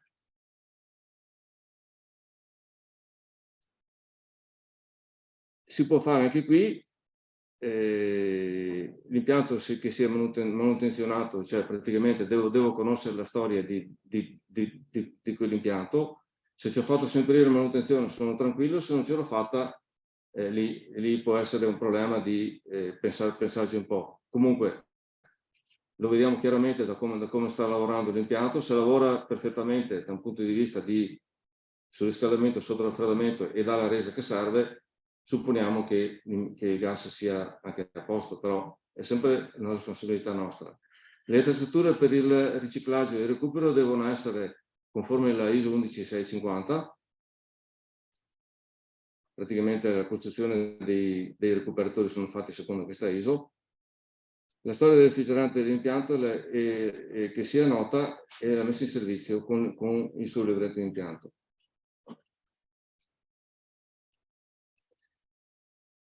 La persona o l'azienda competente informi l'operatore quando viene utilizzato gas refrigerante riciclato e dichiari la fonte da cui proviene e il risultato del test se necessario dell'analisi. Quindi, se io devo fornire gas riciclato, dovrò rilasciare un documento e informare il cliente che ho immesso quel gas e la provenienza di questo. Per quanto concerne gli aspetti fiscali, i pareri raccolti dagli studi commercialisti ci consentono di affermare che, scusate, rimane accertata come legale la possibilità di riciclare il gas senza effettuare cessioni o acquisti, mantenendo l'utilizzo del campo fiscale. Nel campo fiscale della stessa partita IVA del cliente si toglie il refrigerante da un impianto e si lascia a disposizione per il cliente per un prossimo utilizzo. La possibilità di effettuare riparazioni anche in altri siti, bisogna calcolare sempre di fare un contratto con il cliente per poter acquistare il gas. Se io ho il possesso di quel gas, posso utilizzarlo in un altro sito, altrimenti può diventare un problema di proprietà. Consigliamo comunque di informarsi sulle modalità di cessione, presunta o cessione con il proprio studio commercialista. Gli accordi commerciali da stabilire di volta in volta, perciò quando devo fare un recupero importante per poi riciclare, devo per forza comunque mettermi d'accordo prima con il cliente e in maniera che le cose siano chiare. La tracciatura occorrente è sempre la stessa. L'obbligo di effettuare la tracciatura, ecco, questa è una cosa importante. Effettuare la tracciatura vuol dire l'obbligo di etichettare le bombole con indicazioni chiare, tipologia del refrigerante, quantità e il produttore. Se l'ho fatto io, chiaramente devo scrivere come l'ho fatto, da chi l'ho recuperato e tutte le condizioni con i miei dati. Garantire la qualità del refrigerante recuperato e conseguente obbligo di effettuazione dei test antiacido definite dallo standard ASI 700 e l'analisi di laboratorio del refrigerante. Ecco, quando facciamo un recupero per il riciclo, quando se siamo sicuri possiamo farlo, possiamo riciclarlo, filtrandolo e prendendoci la responsabilità in toto noi. Altrimenti dobbiamo per forza fare un'analisi.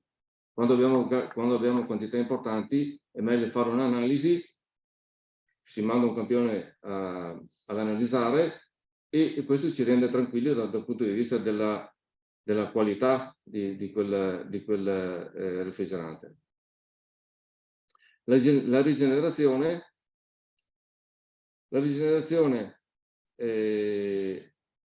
in teoria un gas è sempre rigenerabile, però perché? È rigenerabile se chiaramente non ha problemi di contaminazione estranea all'interno, che non ha gas miscelato, perciò questa è sempre la competenza di chi fa la manutenzione e di chi poi lo recupera, avendo l'accortezza di non miscelare i gas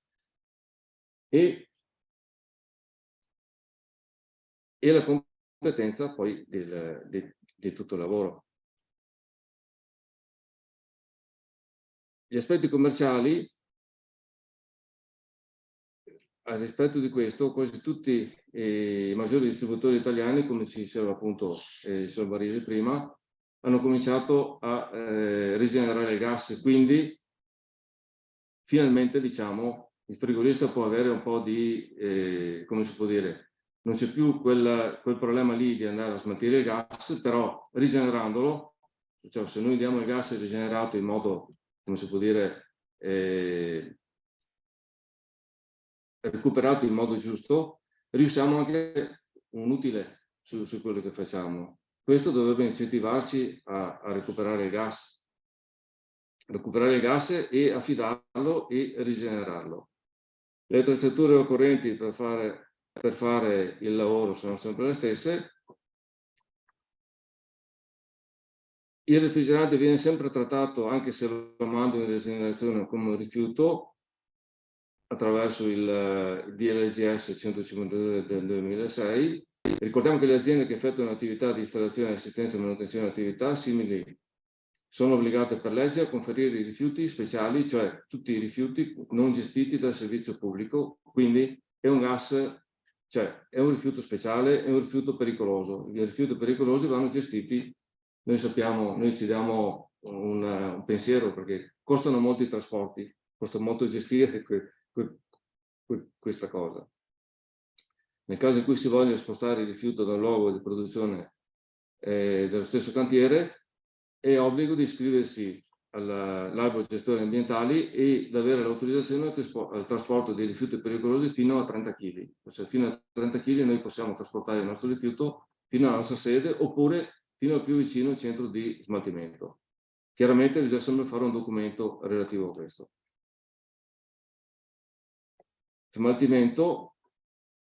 smaltimento non costituisce una possibilità, bensì un obbligo, a fronte della possibilità di effettuare i precedentemente descritti riutilizzo, riciclo e rigenerazione. È chiaro che bisogna gestirlo sempre con, se dobbiamo trasportarlo a casa fino a 30 kg ce lo possiamo trasportare, altrimenti io consiglio sempre di farlo fare al cliente perché è un problema abbastanza importante, soprattutto è lui il produttore del rifiuto, a meno che non ci siano accordi diversi. Perciò bisogna gestirlo in modo preciso e ordinato perché si incorrono in eventuali sanzioni anche penali. Quasi tutti i distributori sono in grado di stipulare accordi per quanto riguarda anche lo smaltimento. Chiaramente se fanno lo smaltimento si fanno pagare, giusto? Sì. Le attrezzature sono sempre le stesse perché il frigorista lavora sempre alla stessa maniera, chiaramente, e il refrigerante viene sempre trattato sempre come un rifiuto. L'analisi tecnica ambientale. Allora, il quadro comparativo non so se si riesce a vedere perché è un po', vediamo se riesco ad ingrandirlo un po', no, lo posso fare, devo andare fuori.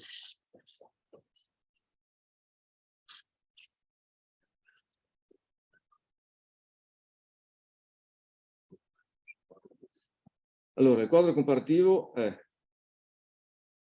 riutilizzo, riciclo, rigenerazione e smaltimento. Allora, il riutilizzo diretto del gas recuperato nella stessa apparecchiatura, sì, se non c'è contaminazione o motore bruciato. In apparecchiatura simile non è concesso. In apparecchiature diverse non è concesso. Competenza minima del frigorista deve essere alta. I vantaggi sono il miglior risultato ambientale ed economico, chiaramente. Gli svantaggi sono possibili solo nella stessa apparecchiatura. L'economicità, lì bisogna vedere, sostenibilità ambientale, bisogna vedere dalle competenze. Il riciclo del gas, nella stessa apparecchiatura, sì, se non c'è contaminazione, per esempio del motore bruciato. L'apparecchiatura simile, sì, se non c'è stata contaminazione come lo stesso. L'apparecchiatura diversa non è concesso.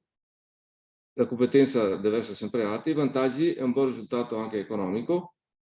Gli svantaggi, richiesta competenze, attrezzature, aspetti fiscali da chiarire se lo devo montare, se lo devo fare in un'apparecchiatura che lo devo dare a un altro cliente.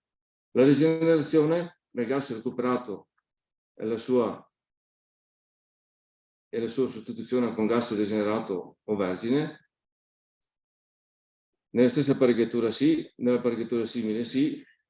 La competenza del frigorista deve essere media se lo può usare, perché altrimenti se lo deve recuperare deve essere sempre alta da come la penso io, perché se va recuperato bene c'è possibilità di andarlo a rigenerare, altrimenti si corre il rischio, perché è vero sì che loro ce lo rigenerano, però se noi glielo diamo rigenerabile, altrimenti dobbiamo pagare lo smaltimento, giusto? Perciò non possiamo dare un gas recuperato male.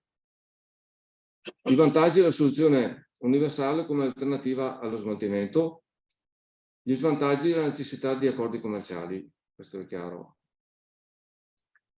Lo smaltimento del gas recuperato e sostituzione con gas rigenerato o vergine non è opinabile.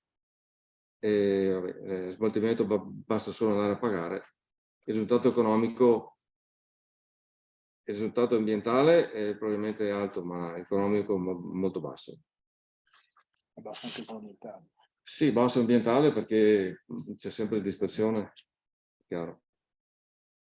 La checklist e l'etichettatura delle bombe, ecco qua andiamo a vedere come possiamo fare per il riciclo in modo corretto.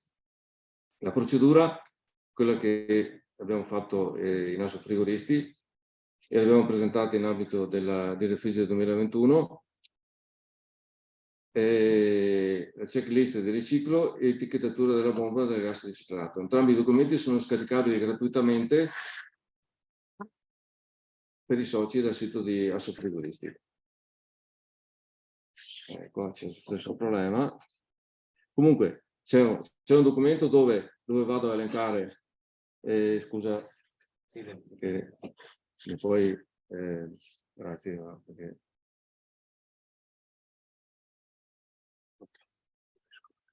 Sì, abbiamo fatto un foglio praticamente dove andiamo a scrivere tutti quanti i nostri dati e come vedete abbiamo il cliente, l'indirizzo, l'identificativo dell'impianto, la descrizione dell'impianto, la denominazione del gas e la quantità del gas, l'analisi preliminare secondo la 378, la dichiarazione conosco o non conosco l'impianto, nessun altro ad esclusione della nostra azienda ha operato sull'impianto,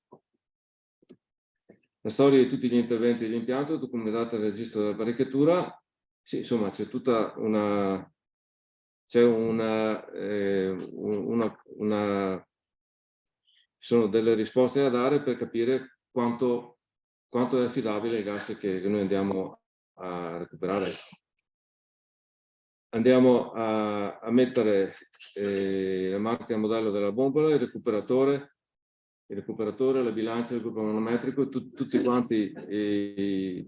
le dichiarazioni relative alla taratura e alla certificazione delle macchine di nostra proprietà, e personale addetto al riciclo, la ragione sociale, praticamente se lo facciamo noi dobbiamo scrivere tutti quanti i nostri dati, denominazione del gas soggetto del riciclo, l'analisi, ecco l'analisi, se abbiamo fatto l'analisi, sì o no, secondo le varie norme, alleghiamo i risultati, ok, e riportiamo i dati del test nella tabella sottostante. Il refrigerante è definito idoneo, sì o no, e le bombole sono correttamente etichettate dal produttore del riciclo, sì o no, il refrigerante rimane a disposizione del cliente, il refrigerante viene acquistato dal produttore, valorizzazione economica del gas. Seguirà fattura. Ecco, queste sono grosso modo quello che abbiamo fatto noi, che abbiamo pensato di farlo in Asso Frigoristi per poter gestire il riciclo. Io consiglio il riciclo, fatelo, se siete sicuri dell'impianto che avete, se ne vale la pena, perché a volte si può imbarcare anche in una situazione un po'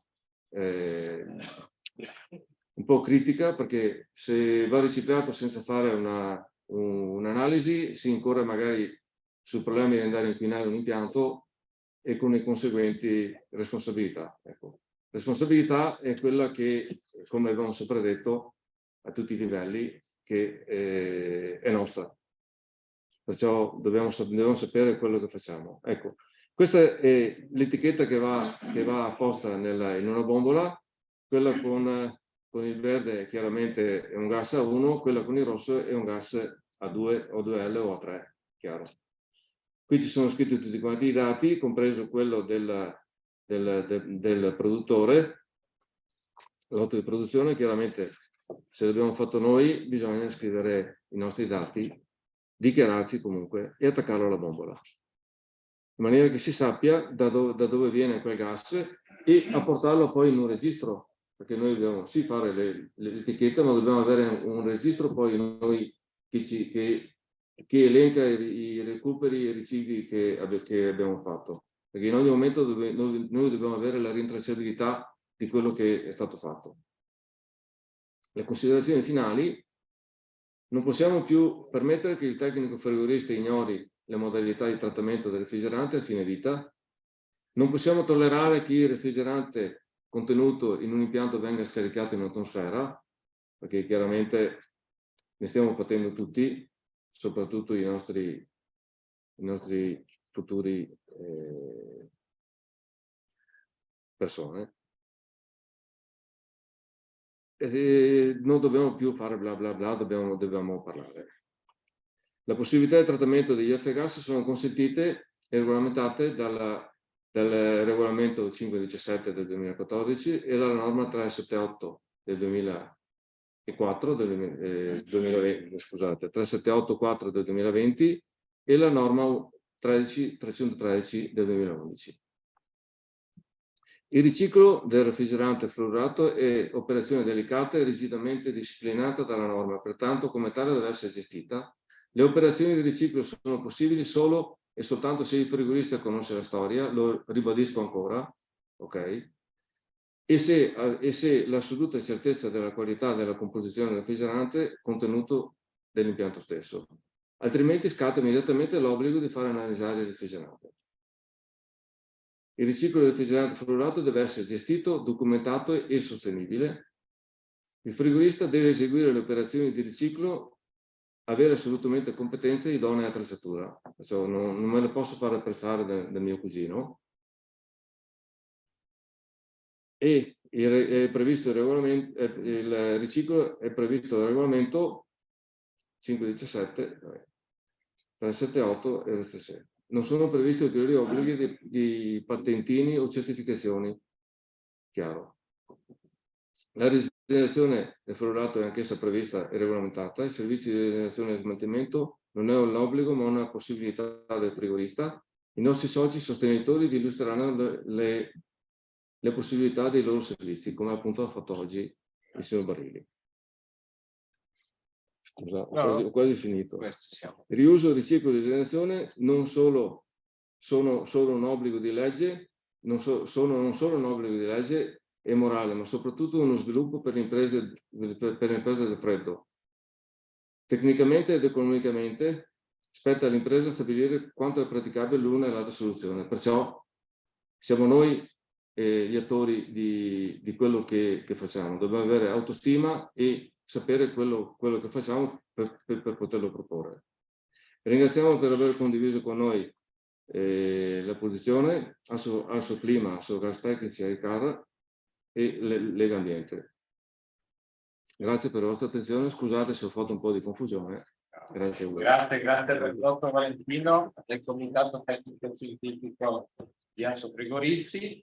E approfitterei che abbiamo qui due relatori, se c'è qualche domanda, qualche quesito, qualche osservazione dei qui presenti.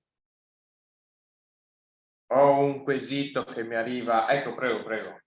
Cosa sapere se c'è disabilità nei prossimi anni, se diciamo il GDP che c'è adesso cala di nuovo per i gas? Allora, per quanto riguarda, io credo adesso ci sono Drati che conosce meglio il futuro della nuova F-Gas, però diciamo che il 2005 di GVP resta lì, da quel punto di vista lì, però i gas chiaramente andranno sempre più giù, cioè i gas che sono contemplati andranno fino a fine vita. Però ci sarà ancora un restringimento sull'uso dei prossimi gas e tutto il resto. Adesso, abbiamo qui sia il che direttore Oldrati che il presidente di Asso Frigoristi, se vogliono unirsi qui al tavolo proprio per intervenire su questi temi, più ferrato. Allora, e attiva pure il microfono, sai? Luce verde. okay. C'è un punto sul quale dovete essere assolutamente sereni, e cioè che sulle macchine che verranno immesse sul mercato ci sono dei limiti ancora più severi. Non abbiamo ancora certezza che questi limiti siano definitivi, perché detta politicamente, Assoclima ritiene che con queste limitazioni ci sia il rischio che intere linee produttive esistenti vengano messe fuori gioco perché non possono più utilizzare dei gas al di sopra di determinati limiti di global warming potential. Non sto a dirvi che sarà esattamente così. I due limiti indicati in questo momento sono 750 per delle tipologie e 150 per altre tipologie, e 150 potete immaginare quanto potrà mettere in difficoltà anche nell'utilizzo di miscele che erano fino ad oggi o rimangono ancora oggi importanti. Però attiro l'attenzione su un punto: la norma ha un senso se viene applicata. Io ho chiuso il mio intervento dicendovi di quanto R404A è ancora in vendita.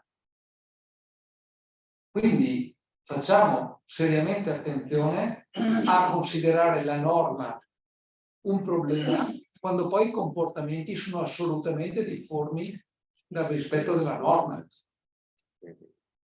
Non voglio scagliarmi contro la norma né contro i comportamenti, però sappiate che i due estremi del diametro di questo cerchio sono costituiti da chi fa purtroppo quello che vuole e dall'altra parte da una norma che non è in qualche modo concretamente rispettabile.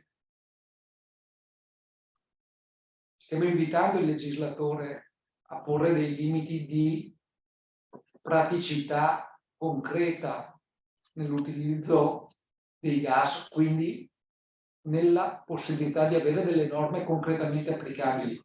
Non è detto che veniamo ascoltati, c'è una forte pressione, diciamo, politica all'utilizzo dei cosiddetti gas alternativi.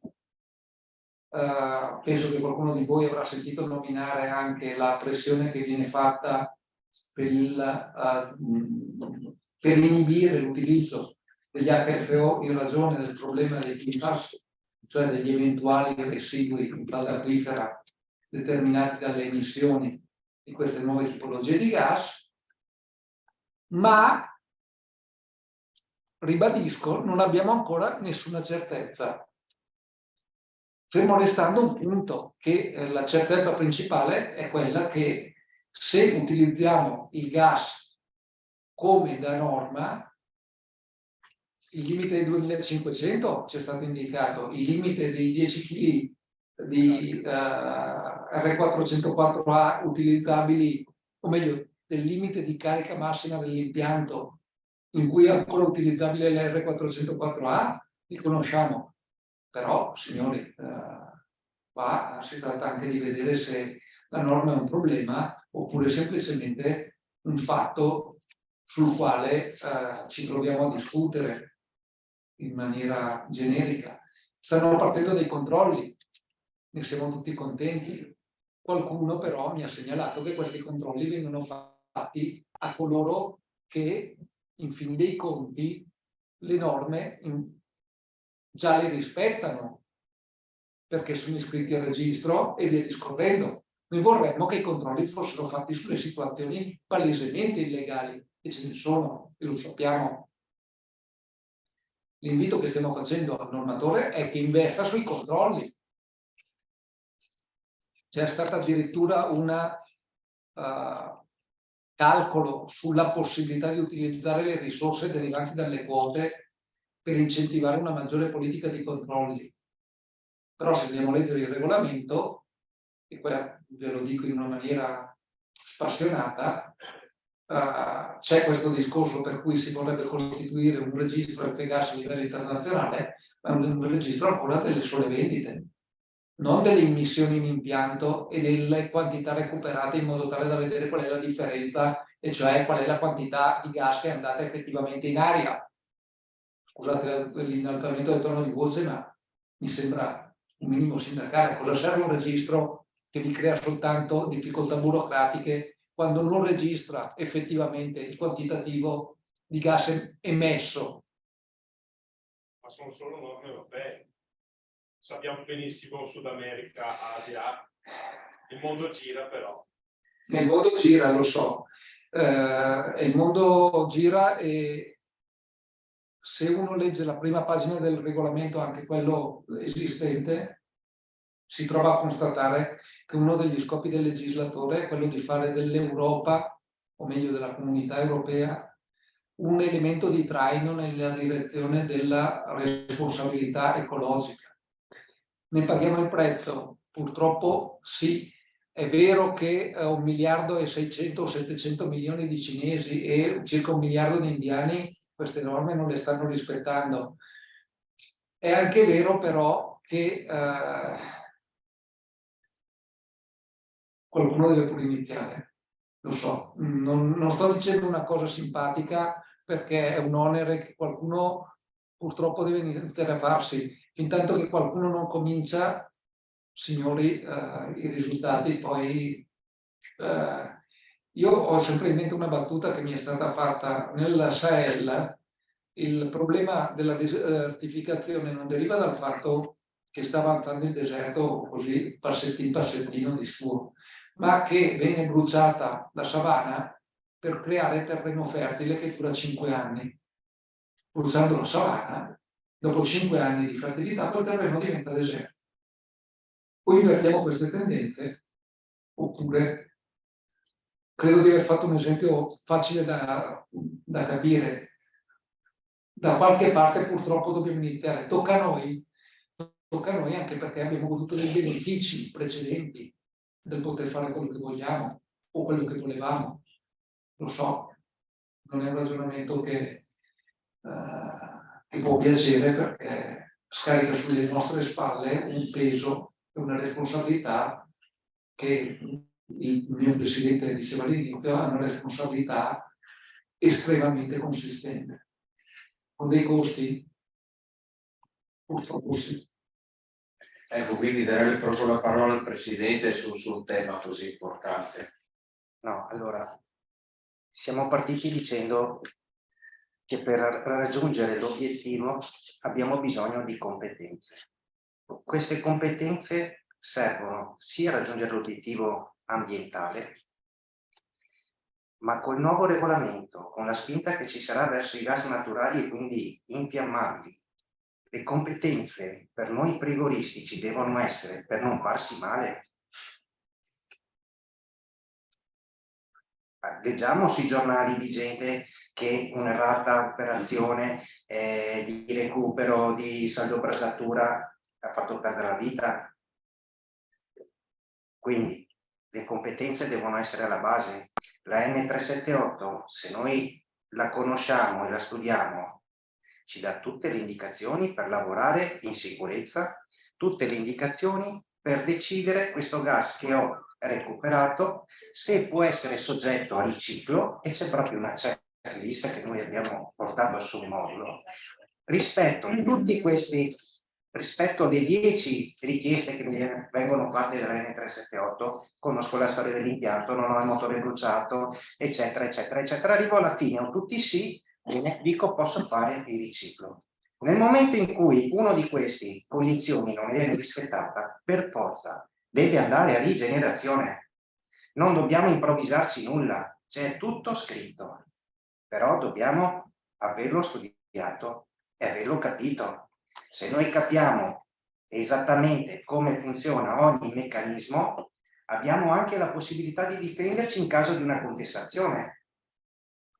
Se qualcuno vi ferma lungo il percorso e in furgone avete la bombola che non è correttamente etichettata, è sanzione. Se loro dimostrano che è rifiuto e voi non vi sapete difendere, è penale. È penale. Quindi l'invito che vi facciamo è quello di prendere veramente in considerazione, di capire bene tutta questa procedura, che alla fine è anche, non è neanche difficile, è anche semplice, perché è una sorta di checklist, ma di applicarla. Il pressapochismo da qui in avanti non va da nessuna parte. Aggiungo un particolare, e questo secondo me dobbiamo tenercelo molto chiaro in testa. Oggi il frigorista, colui che gestisce l'impianto in cui c'è un ciclo frigorifero, è il soggetto più indicato per ottenere quell'efficienza energetica di cui sentiamo un enorme bisogno.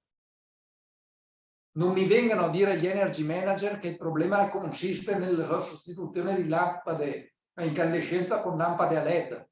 Non è lì il risparmio energetico che questo paese, di cui questo paese ha bisogno per ottenere la diminuzione del proprio fabbisogno di energia da fuori. Siamo noi. Quindi, dal momento che siamo noi, Assofrigoristi farà tutto il possibile perché vengano spesi 100 euro di consulenza energetica da parte del frigorista per ottenere 1000 euro di risparmio. Farà tutto quello che può per evitare che questa fattura da 100 euro venga considerata non competitiva rispetto alla fattura di 10 euro di quello che lascia l'impianto a consumare, perdonate l'espressione, l'ira di Dio. L'associazione è schierata dalla parte del frigorista in questo senso, e se vi chiediamo di assumervi la responsabilità di gestire questo specifico, non ve lo chiediamo perché vi chiediamo una missione francescana piuttosto che ambientalista. Ve lo chiediamo perché abbiamo la certezza che dal punto di vista imprenditoriale questa possa diventare una leva di marketing e una leva di competitività nei confronti di quei vostri concorrenti che queste cose non le sapranno fare. Scusate il tono di voce, ma vorrei che fosse chiaro. Non potete pensare che questo sia un carico a perdere, è un carico a vincere. Quello che vi chiediamo, formarvi, è un strumento di marketing per la vostra attività imprenditoriale. Inutile dire che dall'altra parte il cliente fa ragionamento diametralmente opposto. Io darò in gestione il mio supermercato a chi mi fa il prezzo più basso. E quando vedrà la bolletta? Quando vedrà la bolletta, basta vedere quello che succede oggi con gli impianti all'anidride carbonica, non si muove. Faremo del nostro meglio, non possiamo esimerci dal farlo. La realtà è impegnativa, lo sappiamo, non siamo qui a dirci che ci si può divertire. Se fosse una cosa divertente probabilmente non saremmo qui a discutere in questi termini e di queste norme e di questa necessità di apprendimento. Allora ci sarà sempre il cliente che va al ribasso. Chi è quello che va in giro a dire io compro quello che costa di più? Non è che dice quello che costa di più, però si fa due calcoli e dice quello che gli conviene, e non è detto che sia quello che costa di più o di meno. Quello che gli conviene, a volte qualcuno preferisce avere un impianto che abbia continuità di servizio, conviene che abbia un impianto che consumi relativamente poco ed è disposto a spendere di più. Tutti noi abbiamo un nostro tariffario e tutti lavoriamo sia quello che fa poco che quello che richiede un po' di più. Ma qui bisogna anche sensibilizzare il cliente. Se si va dal cliente con le giuste premesse, gli si può far capire che spendendo qualcosa di più riesce a ottenere molto di più e c'è una leva. Io ho sempre lavorato nel settore dei supermercati, 52 anni che ho lavorato nel settore dei supermercati. Questi discorsi le fanno le sedi centrali, non è certo il gerente del punto vendita. Quindi parlo di gestione di 300, 400, 500, 1000 punti vendita. Che l'ufficio acquisti che compra mortadelle e salami sia sempre in grado di fare questo bilancio qualità-costo. Chiedo scusa, ma noi siamo stati convocati da una grande catena di cui non facciamo il nome per ovvie ragioni di riservatezza per un progetto di consulenza sui capitolati di installazione e manutenzione degli impianti. Quindi questa esigenza di efficientare la qualità del lavoro comincia ad essere percepita dalle catene della grande distribuzione e, fermo restando che la refrigerazione commerciale è un settore che occupa molti di noi, non è il solo.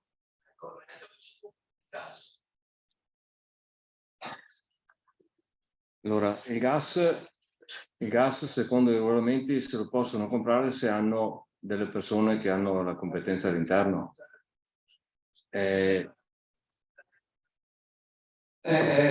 Il problema è sempre quello, ma purtroppo l'abbiamo vissuto. Io ho cominciato a fare i supermercati ancora nell'80, 81 e li ho fatti fino al 2016. Poi basta, per fortuna, perché purtroppo è un lavoro che non paga più il frigorista. Se c'è il frigorista competente che deve espletare tutte le sue mansioni di competenze e tutto il resto, non riesce a avanzare a nulla. Purtroppo il problema è quello. Io ho cominciato un pochino prima, perché ho cominciato nel La conosco, 70, la conosco. e c'erano i frigoristi con le bombole a doppio fondo. Siccome la standard pretendeva di pesare la bombola all'entrata e all'uscita, nel doppio fondo c'era l'acqua e la scaricavano. Sì, per dire. Allora, questa No, è no, una scena da non è- Zoccoli. Anch'io sono stato chiamato l'anno scorso da una grossa catena di supermercati dell'Emilia Romagna proprio per una consulenza. Le 3 aziende a cui loro si rivolgono per comprare banchi, celle, eccetera, compagnia bella, davanti alla proposta di cambiare qualcosa per risparmiare energia, hanno detto no, no, no. Allora, il fatto che ci siano delle persone che dicono no, perdoni, delle persone, delle aziende, delle realtà, dei segmenti di mercato che facciano resistenza. Scusate, lo dico facendo così anche una riflessione sul ruolo di un'associazione. Non ci deve impedire di fare quello che è giusto. Io sono d'accordo. Io non posso fare una dichiarazione di segno diverso, ma non perché sia un amico, ribadisco, di Greta Thunberg, ma semplicemente perché io credo che se c'è, e l'ho scritto quando facevo il giornalista, quando ho cominciato a fare il giornalista nel 2018, se c'è una cosa che il frigorista può diventare è quella del call manager. So che qualcuno storcerà il naso sentendomi usare l'inglese. Il gestore del servizio del freddo che diventa capace di stabilire come generare risparmi a parità di performance o anche con miglioramenti di performance. Però ribadisco in questo il fatto di essere qui a fianco del presidente e del fondatore, insieme ad altri colleghi qui presenti, di Assofrigoristi, nonché uno dei tecnici con maggiore esperienza, quindi membro del comitato tecnico scientifico, mi mette nelle condizioni di potervi dire che qua stiamo facendo tutto quello che è possibile per mettervi nelle condizioni di fare questo. Tutto quello che c'è possibile fare. Se ci fossero più associati, forse saremmo anche capaci di farlo su un raggio d'azione più ampio. Se ci fosse maggiore sensibilità nei confronti di quello che facciamo, potremmo anche avere maggiori risorse economiche, di personale e via discorrendo. Per il momento quello che riusciamo a fare è che lo stiamo facendo fino all'ultima caloria disponibile, giusto per usare una parola da Era solo per disegnare assolutamente.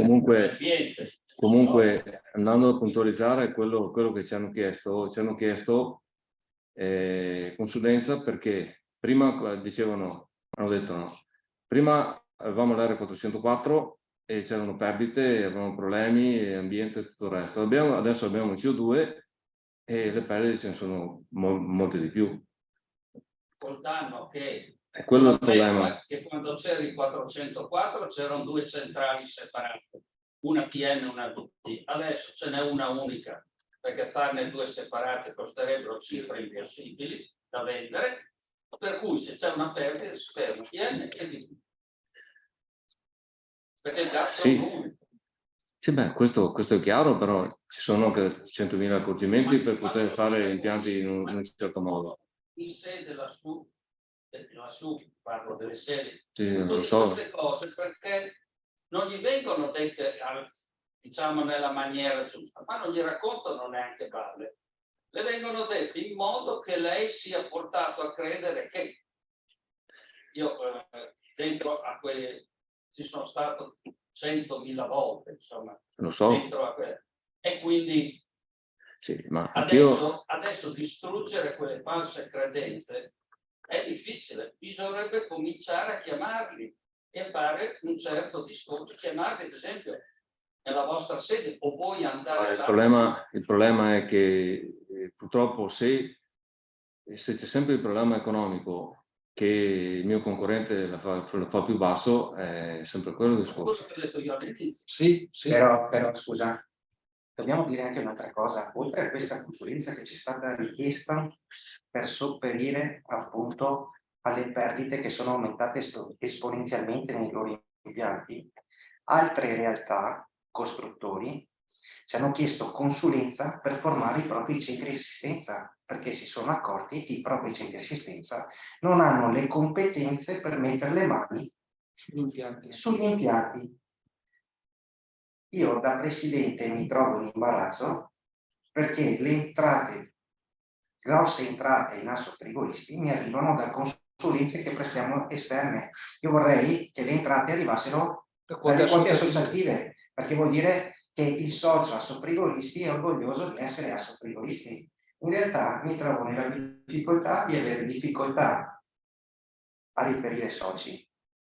E dall'altra parte una platea o un mercato che mi richiede continuamente consulenze e non ce la facciamo a darle a tutti. Dobbiamo dire porta pazienza il prossimo anno, e sono le stesse aziende che lei prima citava che le fanno il prezzo. Allora, mi permetto così di raccontarle una mia iniziativa che è iniziata circa 8 o 9 anni fa, di costituire nel Veneto, soprattutto lì dove abito io, che è un po' il cuore del freddo, insomma ci sono un po' tra Padova, Belluno e lì intorno ci sono 3-4 aziende che sono tra le più grosse. Lei crede che io in 8 anni sia riuscito a ottenere qualcosa, a parlare con le aziende, costituire una scuola frigoristica, parlare con delle scuole che fanno quei corsi di perfezionamento, ho parlato con i presidi delle scuole, ma nessuno vuole far niente. Nessuno vuole far niente. Questo, direttore Odratti, si vuole fare un gancio, perché faccio il mio ultimo intervento che va proprio in questa direzione. Perché stiamo iniziando a fare questo. Giusto per dare un messaggio, un segnale a tutti in questa sala e non solo rispondere. Assofrigoristi si sta impegnando per creare non soltanto un programma formativo omogeneo da distribuire sul territorio nazionale, ma per fare anche delle attività di formazione professionale sia nella direzione del recupero di professionalità per non occupati o disoccupati, sia nell'ambito della formazione agli studenti delle scuole superiori. Abbiamo un progetto che è già decollato a Magenta, abbiamo un progetto che sta decollando a Firenze, stiamo lavorando con ENAIP e con Confapi per ragionare di una possibilità di fare anche delle sedi sul Veneto. Abbiamo parlato con delle aziende in modo tale da reperire la strumentazione per poter fare queste attività. Lo stiamo facendo e non lo stiamo facendo perché abbiamo degli scopi montessoriani, ma perché la primavera scorsa non i presenti, ma qualcuno dei membri dell'associazione era in panico perché con 1, 2, 3 tecnici che se ne erano andati perché pensionati piuttosto che acquisiti da altre strutture, non era nelle condizioni di far fronte alla lista di interventi tecnici che venivano richiesti dai propri clienti. Quindi lo stiamo facendo, lo stiamo facendo. Sì, ma infatti l'accelerazione tecnologica che ha dato l'anidride carbonica non ha permesso a chi operava del settore di seguire e di formarsi adeguatamente. Lei pensi solo di quei 4 apparecchietti elettronici che ci sono, sostanzialmente le aziende che le vendono sono 3. Le conosciamo bene. Secondo te, sul display, gli allarmi, questo e quell'altro, oppure le semplici domande di programma, sono scritte tutte nello stesso modo? Abbiamo parlato a lungo anche di questo. Vai là, aspetta, di chi è quella? È della ditta sanitaria, allora ti do Gianni. No, è di quell'altra ditta, allora ti mando Mario, che hanno i frigoristi dedicati a seconda. No, non è possibile. Credo che un messaggio da questo punto di vista possa venire esattamente da quello che è il... Io vengo alla Nicola parte finale, 5 minuti, giusto per dire cosa possiamo fare da domani mattina, no? E quando ci siamo conosciuti con Assofrigoristi, ci siamo confrontati proprio nel merito su come poter collaborare. Questo è uno degli esempi di organizzazione di momenti informativi, seminariali e di crescita culturale, ma poi servono interventi anche nelle singole aziende, perché abbiamo detto prima il tema alzare le competenze delle risorse umane. Spesso questo può essere visto sicuramente come un costo, come un onere, in realtà è un investimento anche di marketing, ma anche per attirare nuovi talenti, per attirare giovani, e tutto questo può essere anche sostenuto dai vari bandi e agevolazioni che ci sono, perché spesso le aziende questi strumenti non li conoscono e hanno a disposizione invece risorse economiche per potersi permettere un docente, un consulente, per poter poi formare il personale e recuperare questi costi di investimento. Il modello che noi abbiamo proposto da Assofrigoristi e che stiamo portando avanti è quello di collaborazione col nostro centro di formazione del schema Industria Servizi e SRL, che è accreditato in Regione Veneto per la formazione e i servizi al lavoro e si occupa ormai dal 2012, quindi 10 anni, di formazione finanziata per le aziende dipendenti, accesso a bandi e agevolazioni finanziamenti, training imprenditori dipendenti, innovazione e digitalizzazione, formazione degli apprendisti, una formazione utile e non di quella da dormire sui banchi, no? Formazione per disoccupati e inoccupati, un tema soprattutto negli ultimi 2 o 3 anni su cui abbiamo investito moltissimo. Partiamo dall'esigenza del settore, quindi ascoltiamo le aziende, ci dicono ci serve questo e costruiamo i bandi, non facciamo il contrario, che prima scriviamo i bandi, i progetti e poi cerchiamo le aziende.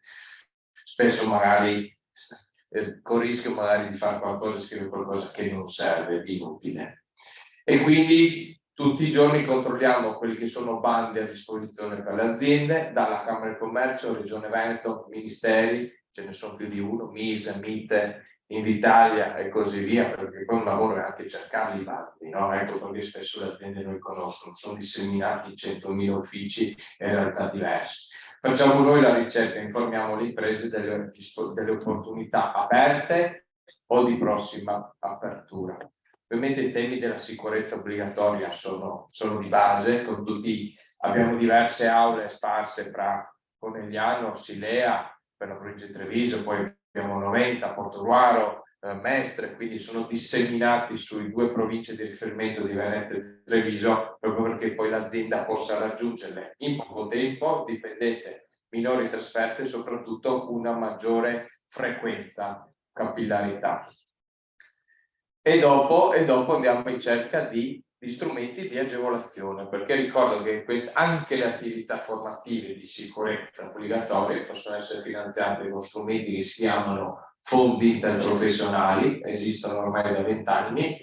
Noi lavoriamo moltissimo con il nostro fondo FAPI, che è proprio di cui siamo parte costituente e fondatore, e i fondi impresa, 2 strumenti similari che sono a disposizione delle aziende, che non costano nulla perché si alimentano con lo 0,30% dei contributi INPS, per cui tutti voi questo 0,30% o lo state versando all'INPS, quindi inutilizzato, o è dentro un fondo ma non sapete a quale fondo e non lo state usando. Qua, mi perdoni Nicola se ti interrompo, devo dire che mi ha scioccato la battuta che Nicola Zannon fece raccontandomi di questa materia, cioè che ad oggi viene utilizzato del capitale fondi impresa o comunque dei fondi il 30% direttamente dalle aziende.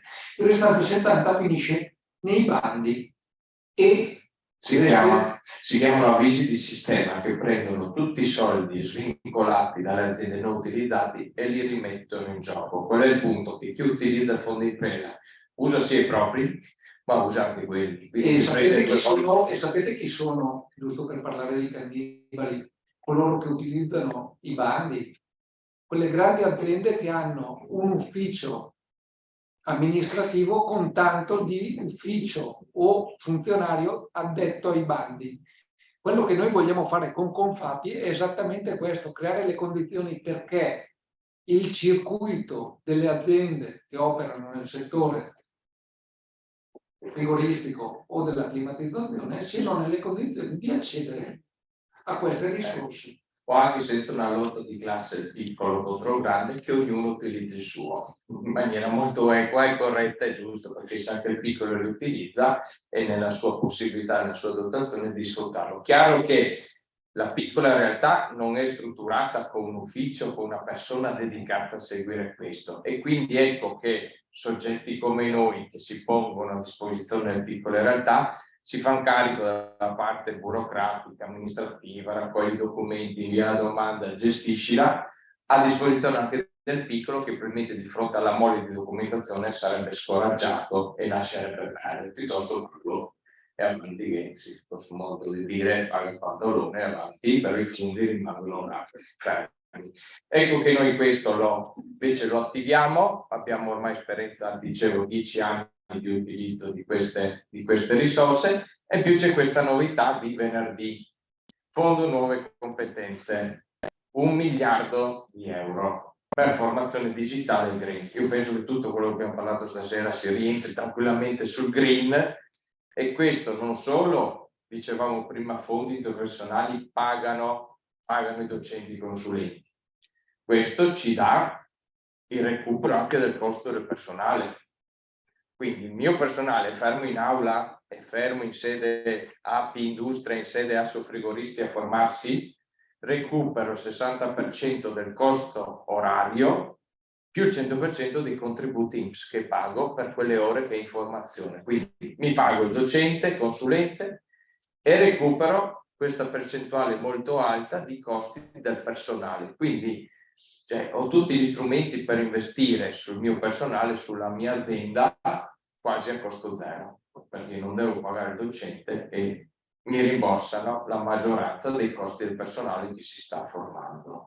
Perché le due cose non solo è possibile abbinarle, è stato previsto dal regolamento che si possa presentare domanda sia al Fondo Nuove Competenze sia al Fondo Internazionale, quindi vanno avanti di braccetto pari passo. Penso che 1 miliardo di euro sia una cifra importante, e dentro ci sta formazione, sostegno e transizione digitale ecologica, marketing, e-commerce, efficientamento energetico, uso fonti rinnovabili, economia circolare, sono tutti temi che abbiamo trattato questa sera e oltre.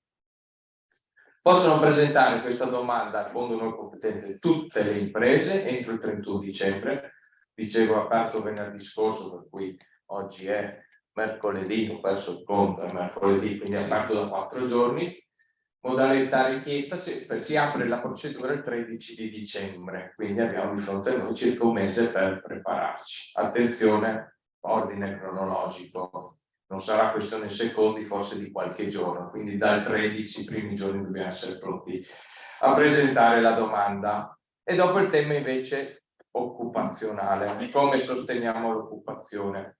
Chiediamo alle aziende che figure professionali cercano, sviluppiamo i progetti sulla base delle richieste, li presentiamo alla Regione Veneto o sul Fondo Sociale Europeo, e poi li inseriamo tramite ad esempio percorsi di tirocinio. Questo è quello che stiamo studiando insieme a Marco Aldrati, operatore di impianti di refrigerazione, disoccupati over 30, formazione fino a 200 ore, poi decideremo insieme ai contenuti formativi quante giornate di formazione, e tirocinio, 3 mesi di tirocinio nelle vostre aziende con indennità pagata col contributo Regione Veneto, quindi vengono in tirocinio coperti con indennità di frequenza che è a costo e a carico non dell'azienda ma della Regione Veneto, Fondo Sociale Europeo. Lo stiamo scrivendo, vi manderemo tramite segreteria di Assofrigoristi, ma anche noi e i nostri associati, e anche a quante aziende non sono iscritte ma che vogliono appunto conoscere questo strumento, avvicinarsi alle nostre realtà, presentando entro il 31 di gennaio il progetto, in modo che poi possa essere approvato a febbraio. Ecco, questi alcuni esempi di sinergia che abbiamo attuato con quella logica appunto che ognuno mette in campo le proprie competenze. e possibilmente usando tutti quegli strumenti di agevolazione che ci sono a disposizione. Ricordo solo 2 cifre, no? La Regione Veneto ha appena avuto ad agosto approvato il nuovo PR, POR FSE del valore di 1 miliardo e sta arrivando la parte del FESR che Roberto Marcato, l'assessore regionale, l'altra sera al nostro evento Monasteri ci ha annunciato, andrà in firma a dicembre un altro miliardo. Quindi è una dotazione storica per la Regione Veneto di 2 miliardi di euro, 2 miliardi di euro, non ha mai avuto tali risorse, senza citare il PNRR. Ecco, non lo cito perché con altrettante dotazioni a volte anche difficili a cui attivare, però solo rimanendo gli strumenti Regione Veneto 2 miliardi di euro sarebbero per 6 anni di programmazione, in realtà a parte 2 anni di ritardo, in 4 anni, massimo 5, una dotazione incredibile, che è giusto che tutti possano accedere e utilizzare. Quindi qua c'è tutta la struttura tecnica per cercare poi che non sia solo il motu proprio di un singolo imprenditore di buona volontà, ma che ci sia tutto lo Stato e tutte le strutture che possono creare una progettualità di sistema, ma vere, partendo da strumenti reali. Questo posso dirlo coi numeri perché noi gestiamo con Mapindustria Servizi direttamente 2 milioni di euro di bandi di formazione alle nostre aziende, quindi dal 2012, quindi sono numeri reali, non sono solo speranze, aspettative di ottenere risorse, ma lo facciamo tutti i giorni.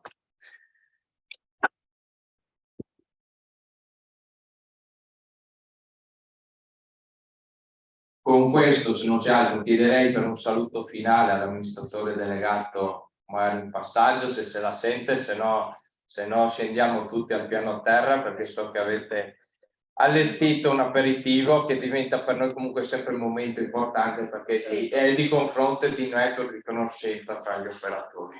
Ecco, niente, io vi ringrazio tutti, abbiamo sentito parlare di competenze, tema molto caro anche a noi investiamo anche noi molto sull'istruzione, sulla competenza delle nostre risorse, non a caso abbiamo un'academy in cui tutte le nostre risorse con una loro password possono seguire corsi tecnici, informazioni e tutto quello che facciamo. Quindi abbiamo parlato di sostenibilità, abbiamo parlato di ricircolo, di questo tema importante che riguarda il gas e di quanto possiamo fare. Io penso che quando capiremo la ricaduta economica che essere benefit significherà per ciascuna delle nostre aziende, dicevo, mi confrontavo poc'anzi, tutti si butteranno e cercheranno di diventare società benefit e poi lì vedremo chi lo è con coerenza di fatto, veramente benefit, e chi lo dirà solo a parole. Però dobbiamo essere noi gli operatori primi a crederci. Io sono molto d'accordo sul fatto che se vogliamo attuare il cambiamento dobbiamo essere noi i promotori del cambiamento, non ci sono se e non ci sono ma. Dobbiamo essere i primi a metterci la faccia, a metterci gli investimenti che serve metterci, perché altrimenti non cambierà mai nulla sto mondo. Saremo sempre lì a guardare cosa fanno gli altri e che cosa non va. Cominciamo a farlo. Quindi grazie della vostra presenza, è stato un grande onore avervi ospiti. Spero di poter ancora avervi qui con noi perché, come dicevo, a mio avviso queste situazioni di sinergia possono solo portare beneficio a tutti, a chi vi ospita, a voi che siete ospiti e creare quindi un network di cui abbiamo tanto bisogno. Grazie, tante parole, quindi diamo attuazione del network per l'aperitivo e confrontandoci e conoscendoci. Grazie a tutti, anche chi ci segue dalle proprie sedi aziendali.